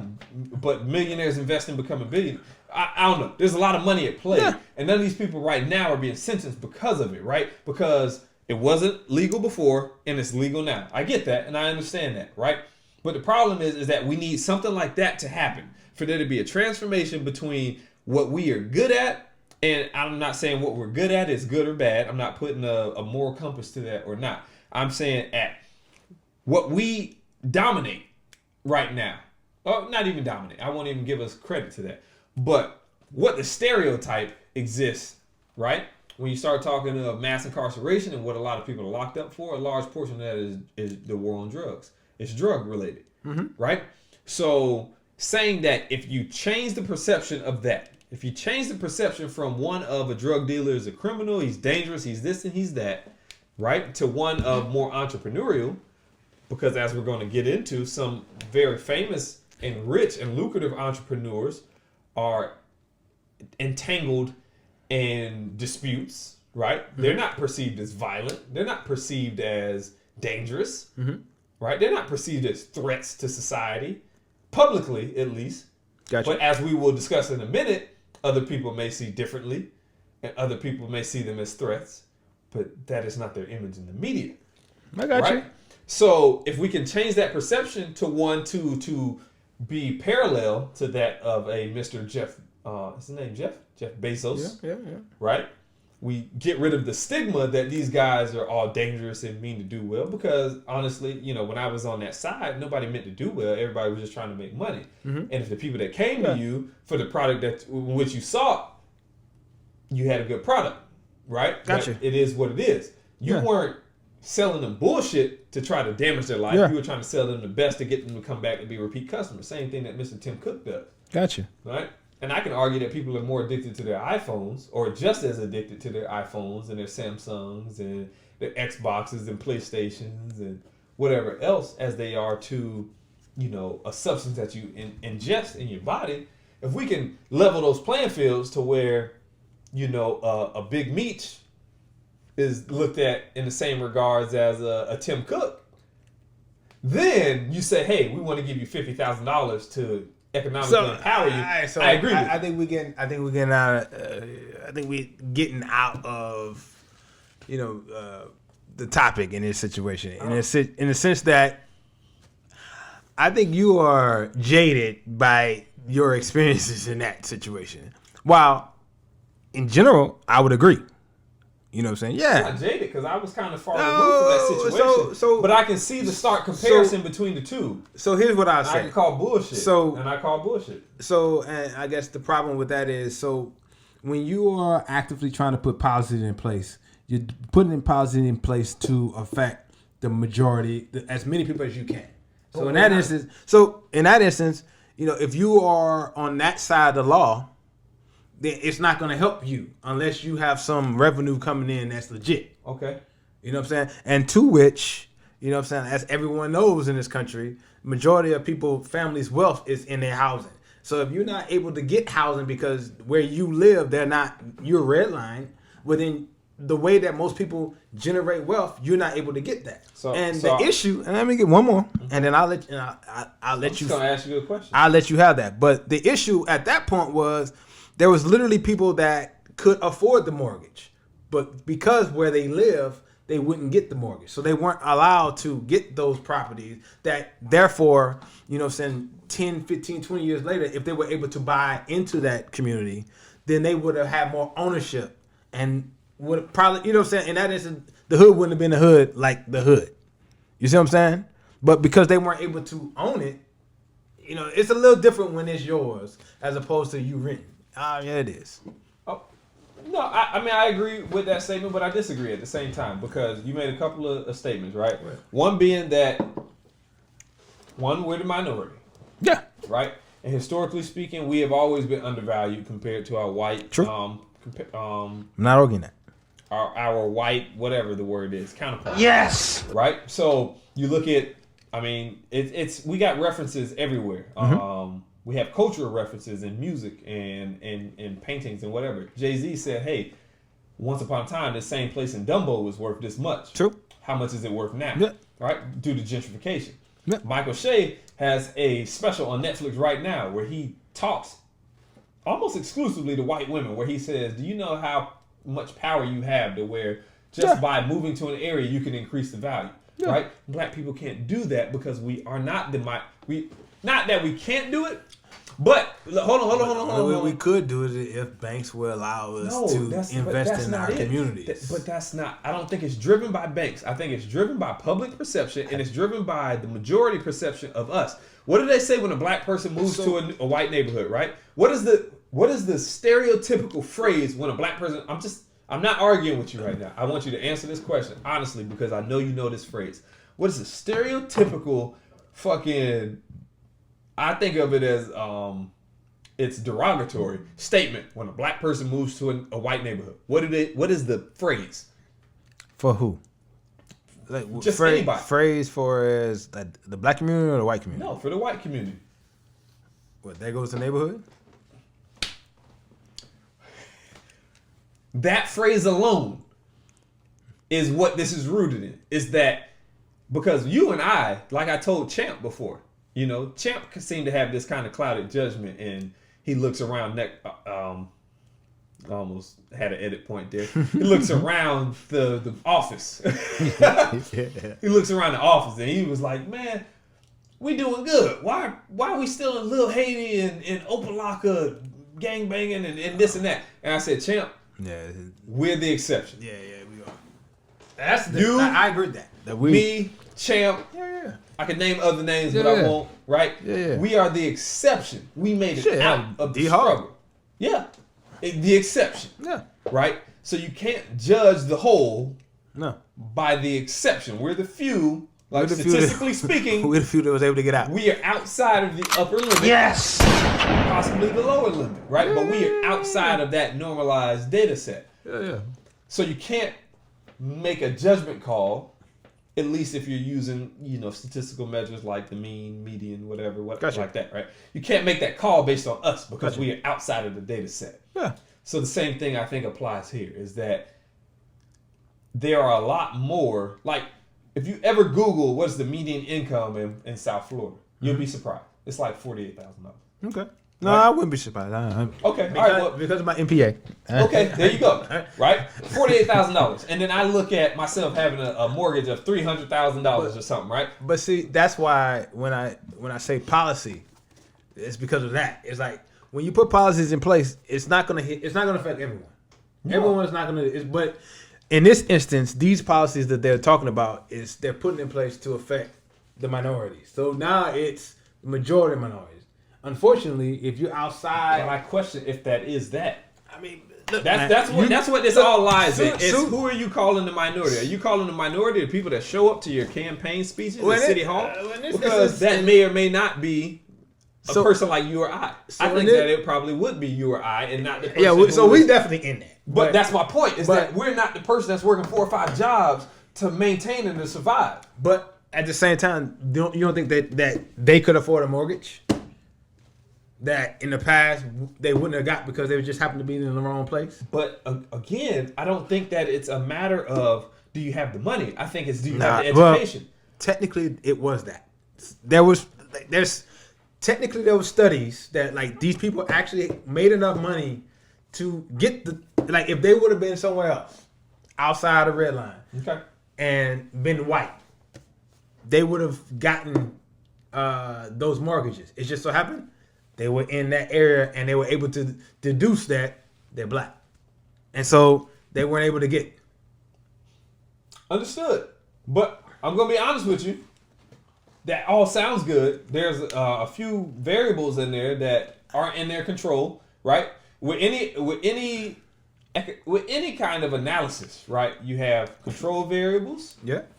I'm getting out there, right? But this needs to be understood. Is you have control variables. I'm gonna let you get your shit out. You have control variables. Yes. Which are things that you have direct control over, which you can use to not manipulate, but you can use to alter, to adjust the results, to observe if there's any trend in that adjustment, right? Yeah. And then you have uncontrollable variables, which oftentimes, due to marketing, you know, I have a knack. I like marketing. I'm interested in it. I don't think I'm good at it, but I'm interested in it because I see how people will say, you know, this product has shown to reduce cancer, but then when you look at the numbers, it's 5 and 5 million in the academic study, right? 5 and 5 million. But if I told you 0.000005 or 0.0005 have shown recovery from cancer, would you say that was a beneficial product? You would say no. It depends. It does depend. It depends on the marketing spin that you put on it. But in this instance, if you're affecting us, like for instance, if that was like for instance, this particular product for some odd reason, you know what I'm saying, affected the Asian population better. Like, the affected ones that got better were all Asian. Well, in that instance, this product is best for Asians. But look, you're an engineer, I'm an engineer. I can tell you that numbers can be good or they could be bullshit. And if that number goes from, instead of 5 out of 5 a million to 10 out of a million for Asians, right? Yeah. It's still a fucking terrible percentage. Okay. But marketing will tell you that it's better for Asians. Okay. Yes. But how many people, and not many, because even people in my MBA class didn't delve this deep into their investigations. Not even people in engineering that I know that I this deep into data. I'm kind of obsessive with it because I'm intrigued by marketing as a whole, and I'm an engineer. Trust me, I do. I understand. So, but again, we're the exception. Yes. If you understand. Fuck And I know you love this shit.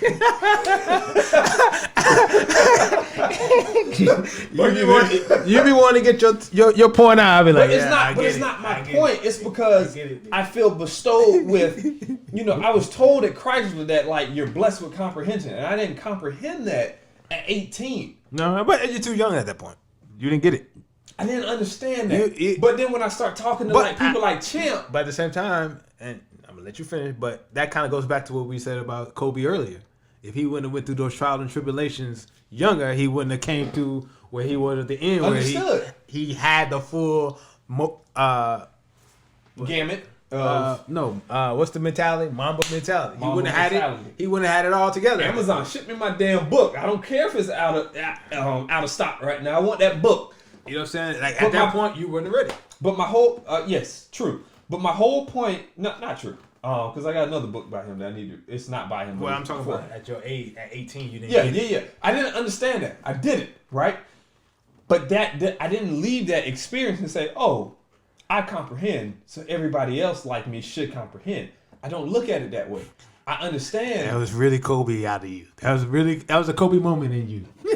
Mama mentality, man. I've been waiting to do this. I've been waiting for a moment. What? Hey, mama mentality. I don't understand why they ain't getting this shit, man. But at one point, and I'll tell you a story, dog. And this shit really affected me back in high school. Mm-hmm. My homeboy, I was working at Winn-Dixie, Claire Conoco in Hiawassee, Pine Hills, right? It's shut down now. Ha, bitch, you fired me. I'm sorry that all the people that lost their jobs, though. Y'all was my people. I was working with my boy Nelson, right? Mm-hmm. Nelson was my dog. Me and Nelson were like this. Nelson, we had an argument one time, and Nelson said, he was like, you don't understand that people aren't. He phrased it kind of weird, but it was, in essence, I'm going to paraphrase, he was saying that everybody's not like you. But how I interpreted him, what he said was that everybody doesn't like you. Oh, okay. Right? So I kind of took it personally for a while. I don't think I talked to him for like 2 weeks or whatever. And then we had a face-to-face, and he was like, nah, I wasn't saying that people don't like you. I was saying that people aren't like you. People don't think like you. Everybody doesn't think like you. Mm-hmm. Everybody doesn't share the same, I've been told I have an old soul or, wisdom or whatever, right? Yes. And I take that, and I'm modest when people tell me that. I think you got that because you one thing you mentioned to me on one of our Friday nights, you used to hang out with your grandfather. Yeah. I mean, he died when I was 9, but you spent a lot of time in that 9 years with him. I've always hung out with older people, and he gave you some game. Yeah, I've always hung out with older people. Shout out to my grandfather, to cousins.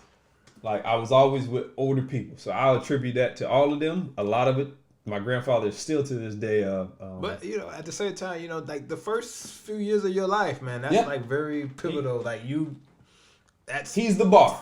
Foundation. Yeah, he's the bar. Yeah. So I said that. I'll admit that. In my life, he is the bar, and I strive to be like him, to reach him, right? But when Nelson said that to me, it hurt, because it's like, damn, don't nobody like me. But then when he explained himself, I didn't say that. I said people aren't like you. Everybody's not like you, which kind of was a compliment in a way. Is that you see things, right, that people don't see. And with that, right, was Spider-Man with great with great whatever comes great responsibility. With great powers, whatever comes great responsibility. And that's what I think lies on people like myself and you and Ken and Champ, right? Which is why I send y'all shit like the volunteer opportunities. Yeah, and shit I'm like that. about to get into that. No. And that's not a slight towards y'all, right? Because in everybody's time. Look, man, I be honest with you, man. Saturdays I want that. That's like my day where I'm like, understood. You're not gonna get no argument from me. Understood. Understood. I do need to do more. Understood. Right? I understand. I know that. And that's why I have the same and I appreciate feeling. that. I appreciate that. And I have the same feeling on those days. But then I'll send you a link to the pictures and shit. But when I have these events and I see the kids. And the funny thing about it, every time I go to like the Apex shit, I always be looking for you. I'm like, why my nigga ain't up? I know he was there. Because I'm behind the camera. I'm behind the camera. Where's my dude, man? I know he was there. He sent me the Tacoma that shit. Past event. They was like, you gonna get the picture? And I was like, hey, that's the price you pay being a photographer. Yeah. But all that said is that when you see these pictures and you see the impact that we have on the kids, I remember the black kids come up and I'm just like, like, don't just stand there. Like, dab. Give me a throw a dab on them or do something. And then the girls is the group of girls, right? Speaking to girl dad earlier, the group of girls is the ones dabbing and introducing the culture. Like, this is fun. Engineering isn't numbers on a page, right? It's also our culture. We're part of it. Yeah. Introduce that part of it. And I'm glad I got to capture that picture of them doing that. I had one mother that came to me. I sent her the link to the pictures and she was like, you made our day. Capturing this, right? My baby girl seeing that it's fun to be an engineer, that it's fun to do this kind of stuff. But you know what? And it's crazy because I was in college and I didn't realize that. Like, cause like again, this is one of those things where it's a cultural thing. Cause like Absolutely. My parents didn't understand co-ops and like not going to school for a semester. Let me sit back because I don't even need it. Cut my mic off, like, man. They Go ahead. didn't understand that shit, and I missed out on some shit that probably hurt my career prospects in the moment. Preach. You know what I'm saying? And it was because literally, like, I was telling they fucking ass, I was like, look, they're saying they want me to come to Atlanta, go to Atlanta, to work for a Southern company for a co-op. But I'm not gonna go to school in the spring. Oh, what the fuck? You got a scholarship? No, you're gonna lose. I don't think I'm gonna lose. No, you can't. Now all of a sudden they still calling me and shit. But at the same time, my parents was marketing and teacher. They didn't understand that shit. You know what I'm saying? Whereas now, you know what I'm saying? Like that again. You know what I'm saying? Like what I want to get back to, at least about what we were just talking about. I respect that you love to poke holes in weak niggas' theories. Me and my niggas would always say that. Like Jay said that one time. Like I love to, I poke holes in weak niggas' theories. You know what I'm saying? So I respect that about it. But the thing that I would say about, when we're talking about policy objectives of like presidential candidates, when you think about policies, you are actually trying to affect the most.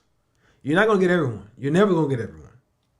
You're never. And in our community, unfortunately, the guys that weren't able to, that was on that side of the law, that weren't able to see the bigger picture and invest in the laundromat or the club where they can say that I got some legit money, they're going to miss out.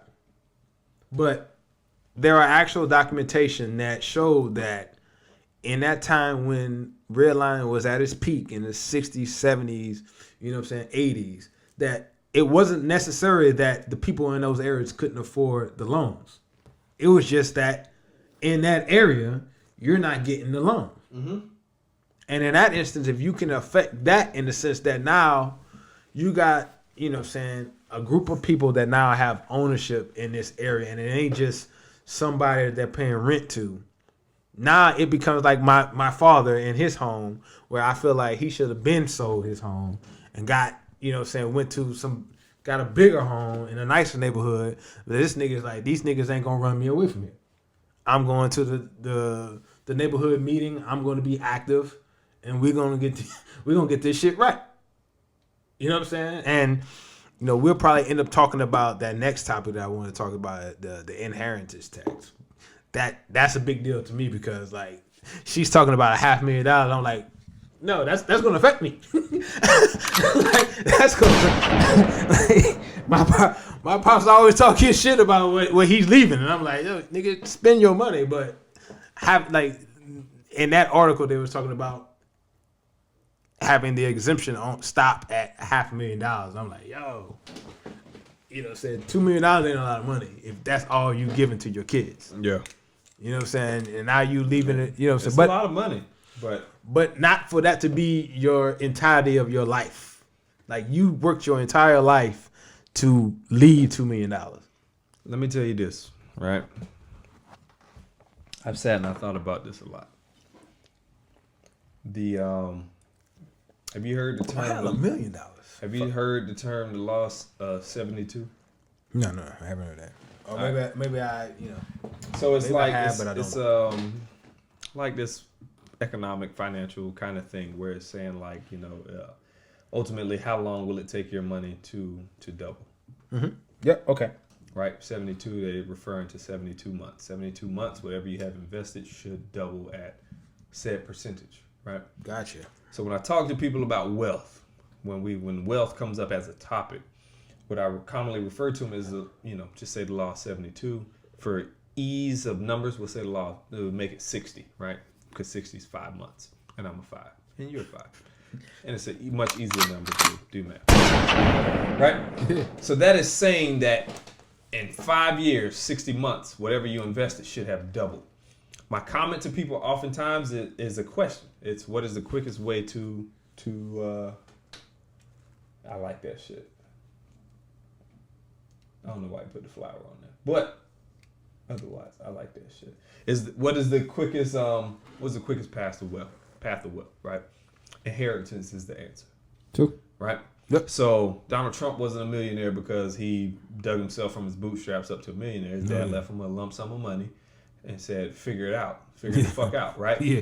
But with And what property. we know with scales of economy, if you're not familiar with that term, Google that term, is that Yes. having a lot more money gives you leverage in a lot of areas. Can I? Yeah, So just a FYI, that's why billionaires can't go broke because they're always making money off their billion. Even if they are spending it, they're making money off it, so they can't go broke. Absolutely. It's almost impossible for them to go broke. Absolutely. Yes. So What they bought has some type of value. So I'll give you the example that I give most people is that, what I ask people, what did your parent leave you, right? What did they give you? Most people like us say nothing. And I say, okay, that's fine. No hard feelings, whatever. Where are you going to leave your kid? Gotta leave something. Right? Yeah. If you leave your kid 10 grand under the law of 72, which we're going to convert to 60 because it's easier math, you leave them 10 grand. By the law of 60, by 5, that 10 should be 20. Right? Okay. By 5 years after that, that 20 should be 40. By 5 years after that, 40 should be 80. That's 5, 10 to 20, 5, 20 to 40, 5, 40 to 80. This kid is 5, 10, 15 years old. $80,000 worth of wealth to their name. They're not even 18. They got $80,000. Another 5 years, that 80 becomes 160, right? Mm-hmm. I could survey probably most people our age, in between our age, right? Most of them don't have $160,000 to their name. Yeah. Savings, 401k, liquid, they don't have it. True. Right? Yeah. So, a $10,000. This is why I tell my wife this, and I've said this to my ex because that was the only other woman that I was kind of serious about, but it never got to the degree me and my wife are. Right? Is that I said I want to have made $1 million before I have a kid. I accomplished that. Gross. Yes. Not net. Gross. Talk your shit, young man. Yes. Talking shit is you get out there and bust your ass. I work 2 hours in a year. Ask me how I did that. By working twice as many hours in a day as motherfuckers have. Right. So okay. I've accomplished that, right? But when I look at my son now, and it's just like what have I set aside for him? If I set aside 10 grand from the day he's born, if anybody sets aside 10 grand, 5 grand from the day they're born, right? There's a percentage rate associated with the law of 60, law of 72, whatever. But if you can establish that percentage rate, then as they get older, you don't even have to mention it to them. You just have to put that money aside.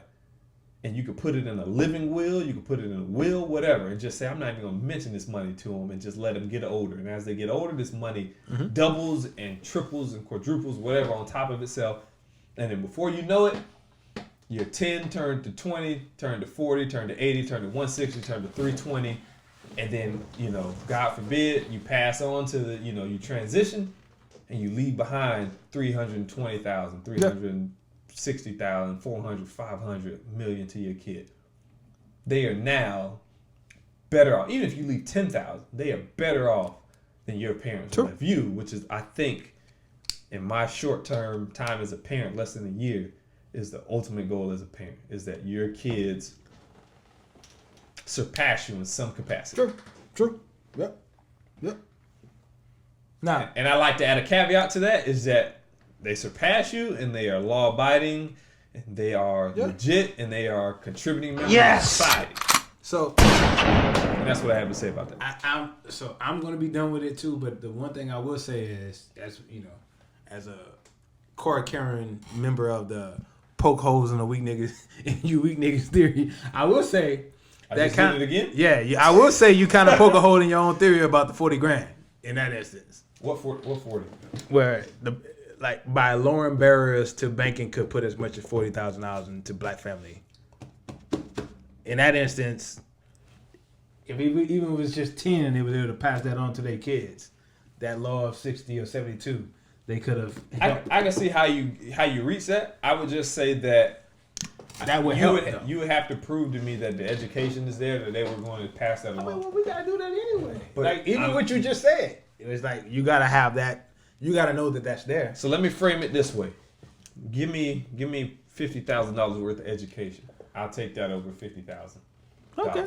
Yeah, hey. Teach a man how to fish. What's the proverb? What's the saying? I want you, but where we agree to disagree, where the agreeable come to disagree, right? I want you to finish this phrase. You give a man a fish.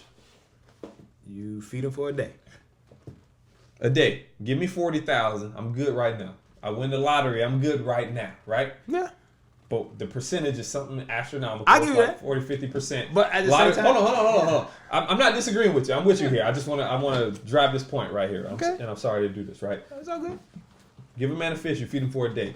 Lottery winners, there's a high percentage, 34 to 50%. I always say the reason why I don't win the lottery is because I know what to do with the shit. There you go. Yes. For those that don't know, they don't want to give it to me. I don't have the most recent statistic, but I've seen it as low as 8%, and I've seen it as high as 56%. Right, 50% of the lottery winners go broke in it's 4 or 5 years. Give a man a fish, feed him for a day. Teach a man how to fish. You feed a man for life. That's all I'm saying. That's all good. I mean, that's all I'm saying. All I'm saying. Well, I guess we come to it. We're getting it from different ways, but when you think about policies, you're trying to affect that group, the majority of that group. How can I affect the majority of that group? It just so happened when we typically think of policies, it's about the American public, to which it usually affects the majority. Mm-hmm. So it doesn't necessarily take into account us. So it can technically adversely affect the minority population. So in this instance, when they're talking about, their policies actually affecting, minorities or the black vote, well, then in that instance, it is taking into account the majority. And the majority, unfortunately, some people are going to get left behind. You know what I'm saying? It is what it is. You're going to have to do your part. Either you're going to have to go to school and, or have the job that can afford to meet the requirements that the bank is looking for. Whether that's you went to college or you just got a trade or you just fucked around and hustled and found a job that, is like I know niggas that party promoters and they, make good fucking money. Barbers? Barbers. Exactly. You know what I'm saying? But you meet the requirements that they're looking for to give that money, and they already know that percentage of the population, there's a medium income. You know what I'm saying? And they know where they're trying to meet, and they set that bar right there. If it's $50,000 or is a household at $60,000, they already know what they're looking for, and you just got to do what you got to do to meet it. So I'll end on this note, and I'll try to summarize what both of us are saying, because we clearly disagree, but I think overall we agree. Yeah. Right. There's some. I just think any change for minorities is a positive change, right? And we agree Yes. in that regards. I think how we go about doing it, we both prefer different approaches. I think you're pessimistic on the government. I don't think you believe in the government. It's not. Yes. I don't think you believe in the government. That might be the root cause, but my initial response to that would be no. But if you dive into that, the root cause might be yes. I won't deny that. So and my own, and I'm gonna let you finish because there ain't nothing else. I was gonna segue into my Jose Bezos. My only we're not gonna get that just yet. Since we're gonna go ahead and cut this in two, we're going to cut. My only rebuttal to that is that's what the government is here for, to protect its citizen, and it hasn't done a very good job of that. Of lately, some niggas said all men are created equal. Yeah, they haven't done it right. So in this instance, I digress. Now they're trying to actually address that. You know what I'm saying? You got to kind of give them a little bit of rope, even if they end up hanging themselves. Yes. Russ Westbrook could have wore the Jordan 3s and the Lakers colors. The shoes are terrible. The shoes are terrible. But with Jordan Brand, which is a sub brand of Nike, Yeah, you could have fucking wore the Jordan 3s or the. Let me see. Hold on. 12s look like that. 13s, the Jordan 13s, and the Laker colors. But this Russ, your shoes are terrible. we're watching the Dallas-Houston game On January 31st. Yeah, that's what 5 days after the FYI. passing five. Are you? After the passing So with that said, something came across my my attention this week. Something called the inheritance tax. A young lady, or should I say a professor at New York University Law, Lily Patcherhill, estimated that in 2020 more than $760 billion will be inherited in the U.S. and only about 2.1% tax will be paid on it, which is considerably higher than what you and I are paying on our taxes. Much higher. Yeah.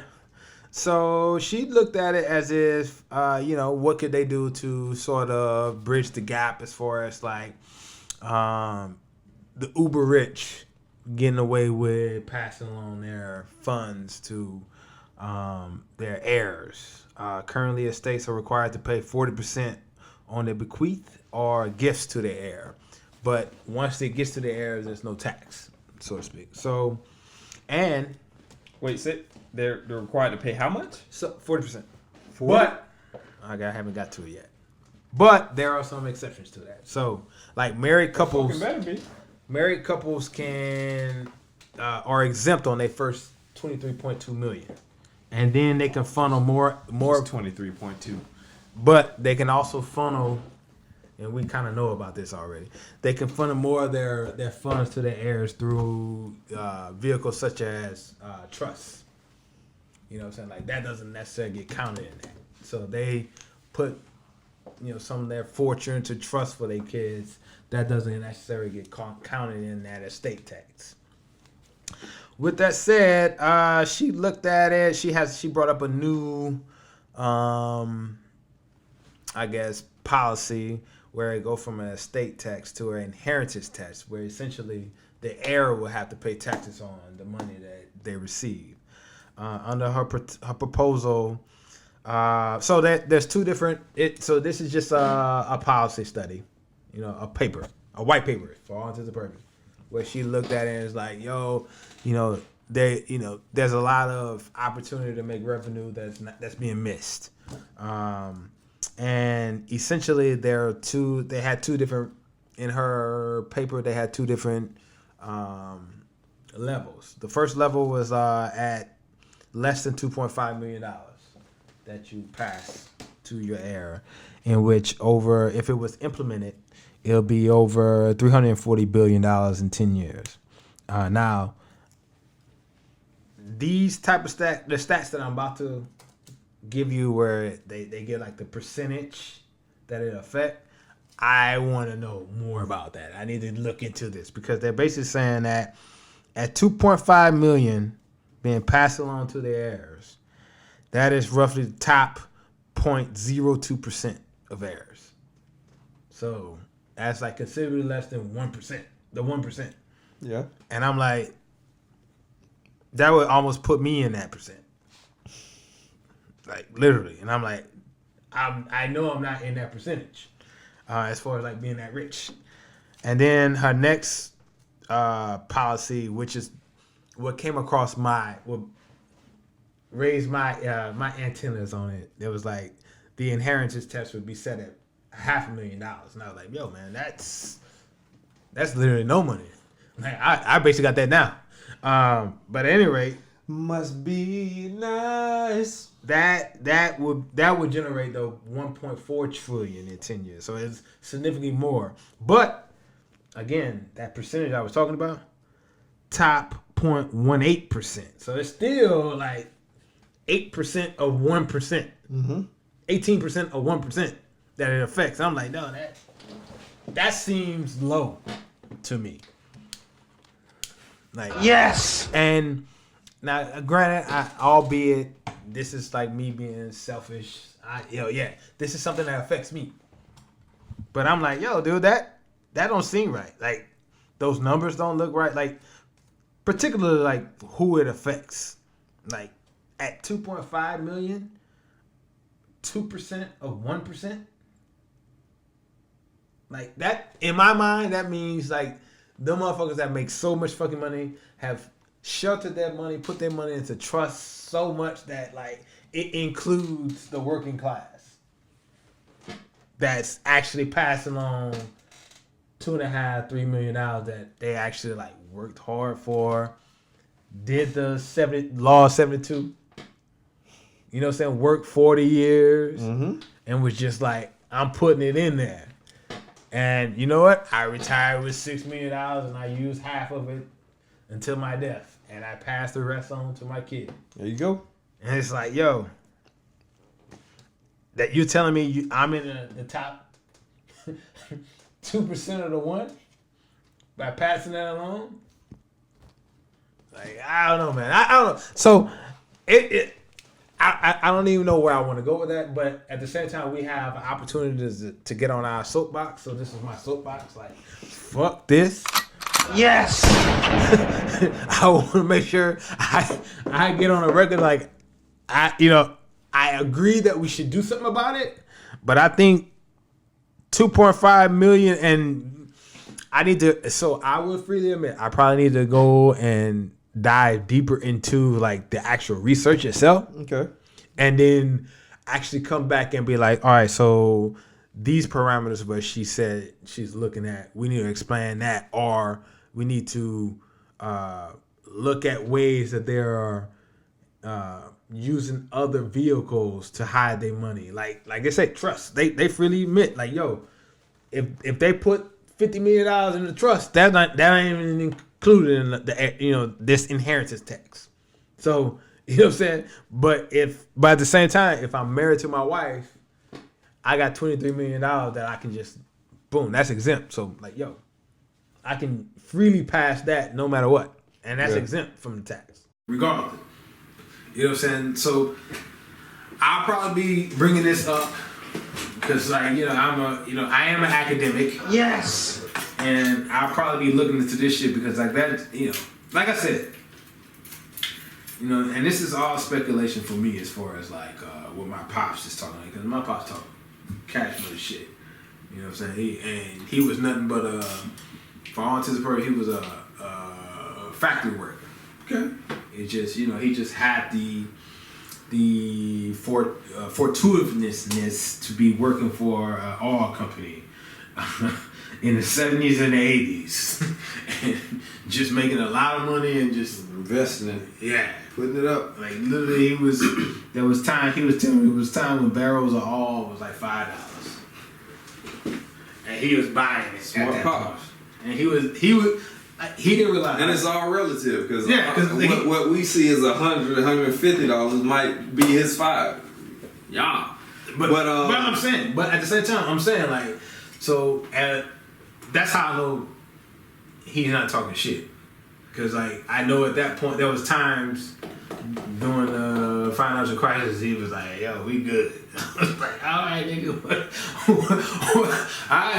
all right, whatever." Like, then you need to go ahead and get another truck, another boat, and go fishing. Cause I felt like that till I got that fucking truck. I'm like, damn, it might not be as good as I thought it was. Yeah. But you know what I'm saying? I want to look into this, but this is how this shit starts, though. You know what I'm saying? Like, it starts at policy papers, and when people don't say nothing, you kind of keep moving, and like, oh, it's a good idea, good idea. And I'm sitting there like 2.5 is kind of low.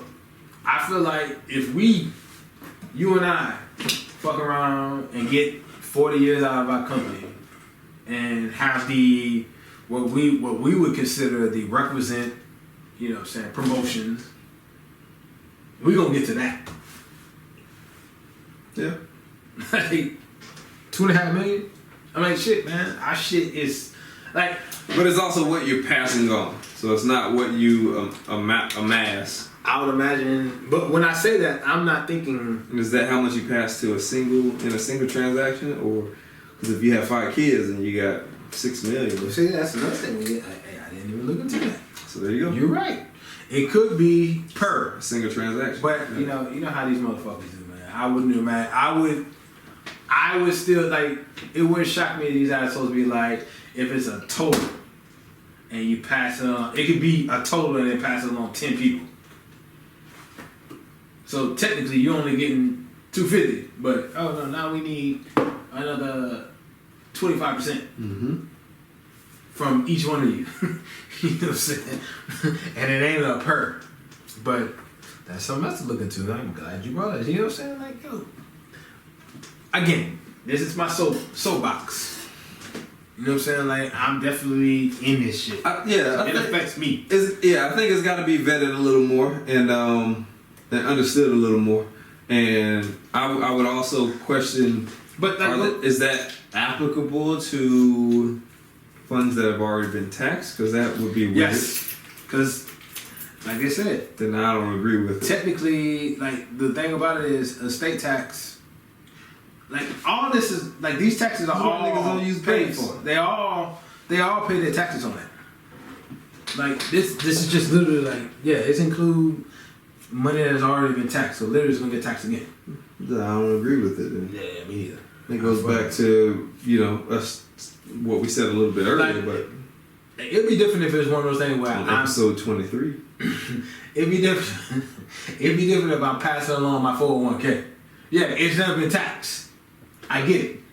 If your 401k is pre-tax. Yeah, exactly. It's never been taxed. Okay. In that instant, I get that then. But if from what I read, this money has already been like it can be just like money in the bank. Yeah. And the first 23.2, if I'm married, is exempt. But then after that, the inheritance tax is like 40%. Like the bequeath and gifts to heir is 40%, and then after that and that's why the rich do that about trusts. That's where trust funds come from. I put that shit. Yeah, you got to put it in some other vehicle to avoid that. Shout out to people put it in some other vehicle to avoid that. If you're not putting in some other vehicle to avoid that, put it in some other vehicle to avoid that. All right. Well, with that said,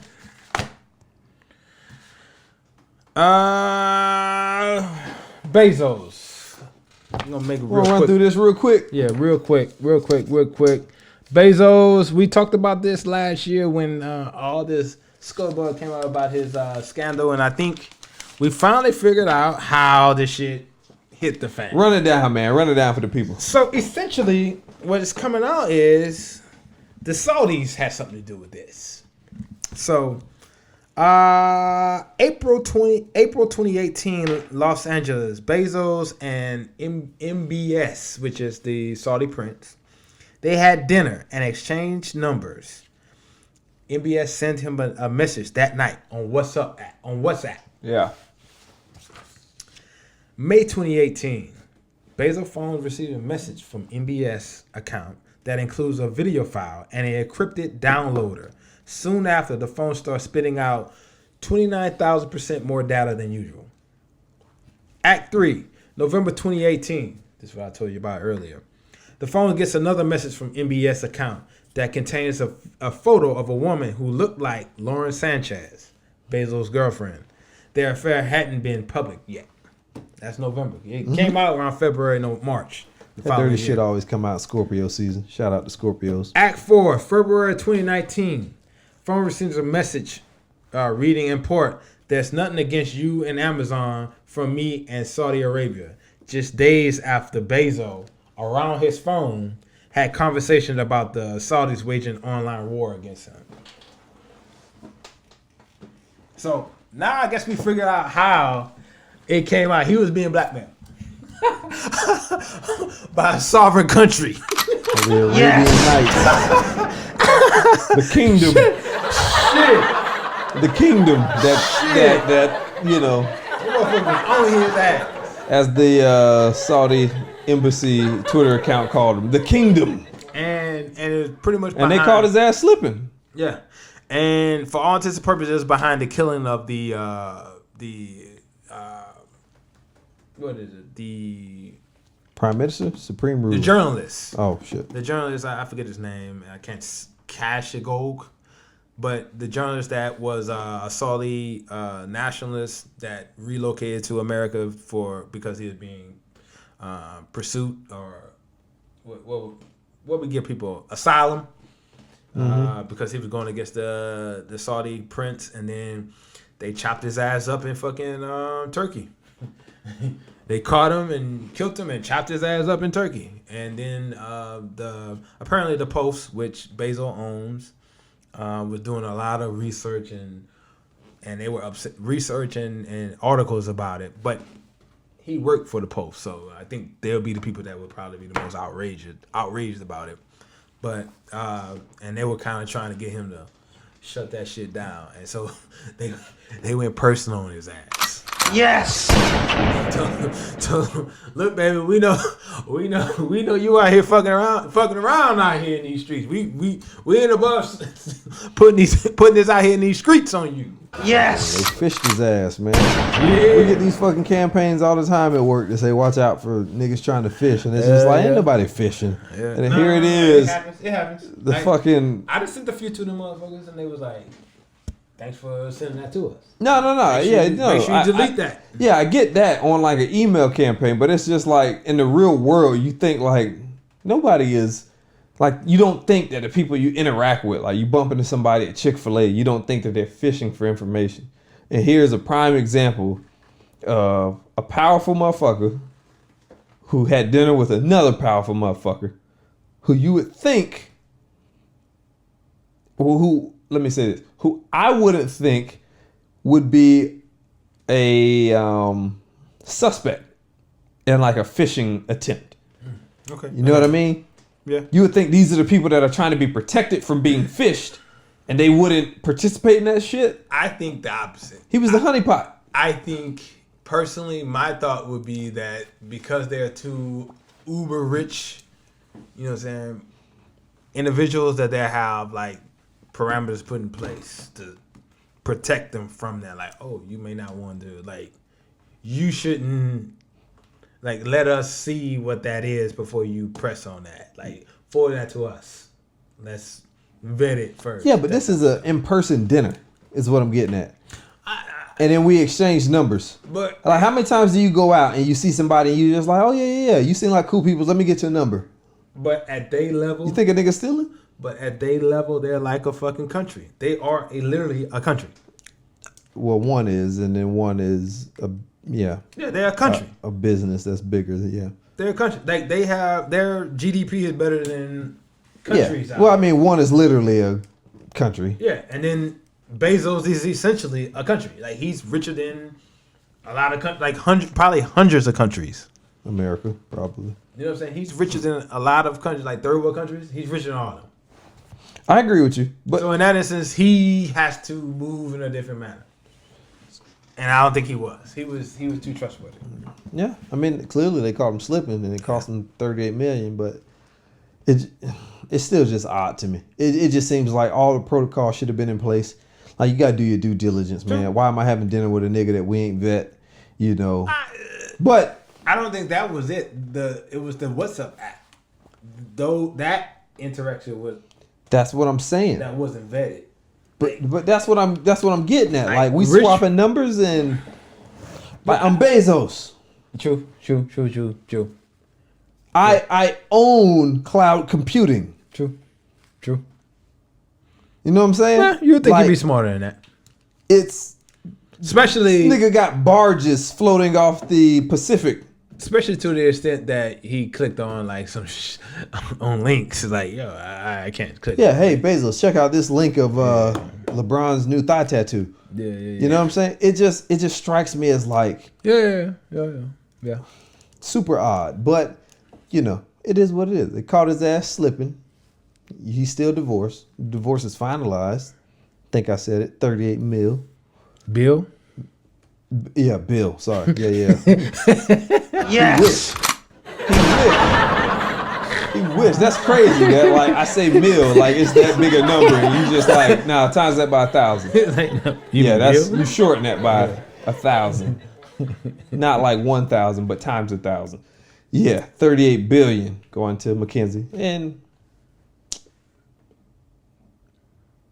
I'm gonna stay quiet on this. I'm not gonna Terry Crews. Man, we ain't gonna do that, baby. We Not done gonna with Terry that. We already Crews. we had our moment with that. Not gonna Terry Crews, but shout out to McKinsey and her new 38 this mil. this was only us, bringing up like how it came about. You know what I'm saying? Like it don't. The only reason why it's piqued my interest because I was like, so this is why the shit came out because like the Saudi fucking prince made you do it because he was upset that your Washington Post was on his ass about the reporter that he killed. Yep. That he sanctioned the killing of. That's fucking. Okay. That's petty. I That's got petty you, though. but that's what rich people do. That's what people do. It ain't But- got nothing to do with money. Like we got the same habits as rich people. No, but rich people, Same tendencies. rich people have the means to make it happen.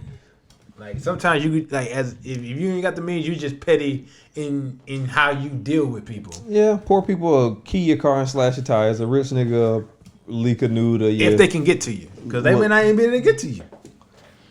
Yeah, but if you poor, I'm thinking we beefing with another poor person, so I'm gonna do what I can do. I'm like for instance, I'm thinking more like, would I go out my way to find some nigga's house to key him? No, I wouldn't.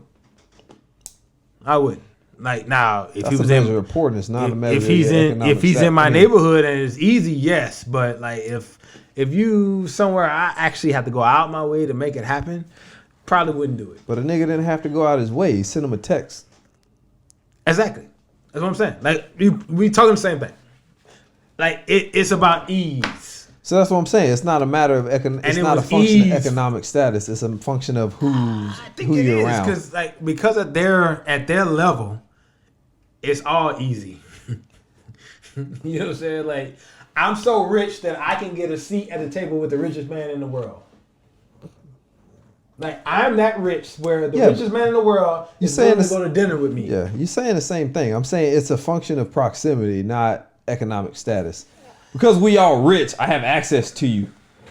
I have access to you guess so. because we're in the same. I guess so, maybe a bit. Yeah, that's all it is. It's just proximity. It's But not geographical proximity. I think it's for just my situation financial. is like, for instance, there are situations where, there may be people that's in our general vicinity as far as like, economic ability, and we have beef with them, or we can be petty and we can be in a situation where we can be petty with them, but because they're an hour away, it's like, fuck that nigga.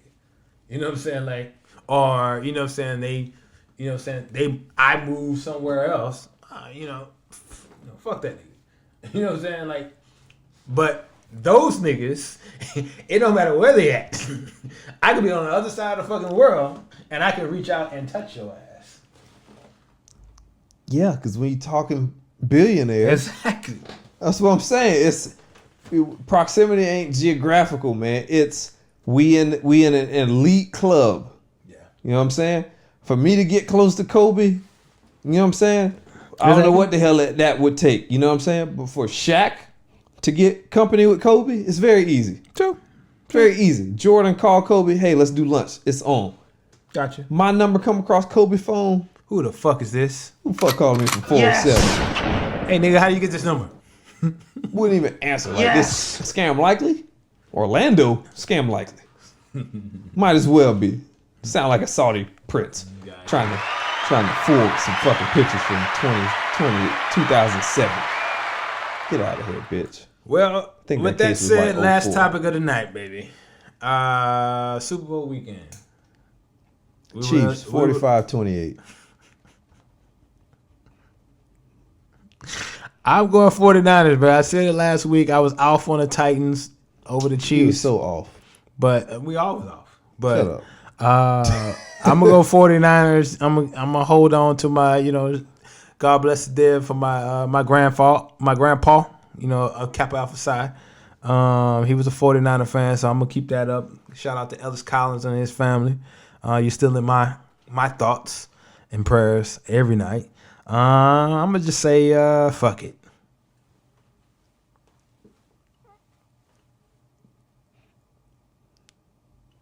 $34. How fuck you get 34? 31. How you get 34? That's 2 field goals. Yeah, I mean, I know how you get it, but it's just... 34-31. All right. 49ers. Got anything going on, baby? Nah, man. I ain't really reached out to people to figure out what the fuck is moving, so we'll see. All right, well, We'll see with what that happens. said. I might not even watch that shit, man. I ain't watched it the last 2 years, so Well, fuck. I will say this. My man, he has he got a little event he's doing where all proceeds go to, adult daycare center. The West Palm Beach mayor will be there. I'm going to Shaq party. Fuck that. West Palm Beach mayor will be there. It's $25 entry fee, and it's all you can drink, all you can eat, and get a cigar as well. So I mean, if you into that, I'll shoot you the email. No, we going to Shaq party. Fuck that. I'm going where the proceeds go somewhere where I want I them hear you, nigga. I hear you. to go. Fuck that. We going to With Shaq that party. said, don't be a square. Hit that share, that like, All right. love, notification, thumbs up. On Subscribe, all that shit. Follow. all our social media platforms on YouTube, SoundCloud, and Facebook at Hot Takes and Half Truth Podcast, on IG and Twitter at HT Square Pod. And if you're truly new school, old school, feel free to drop us an email at htsquarepod@gmail.com. You can reach me directly at I am Ivy Joe You can on follow IG and Twitter. My bad. And you can follow your boy at Just Kingin on IG and Twitter as well. You got anything going on for the people? Anything for the church announcement? Ain't got nothing, man. All I gotta say is R.I.P. Mamba, R.I.P. Mamba Cedar. Alright, and with that said, just like that, 8/24. we're done. Try to do better next time. From the two of us to all of you. Talk to you next time. Legends never die.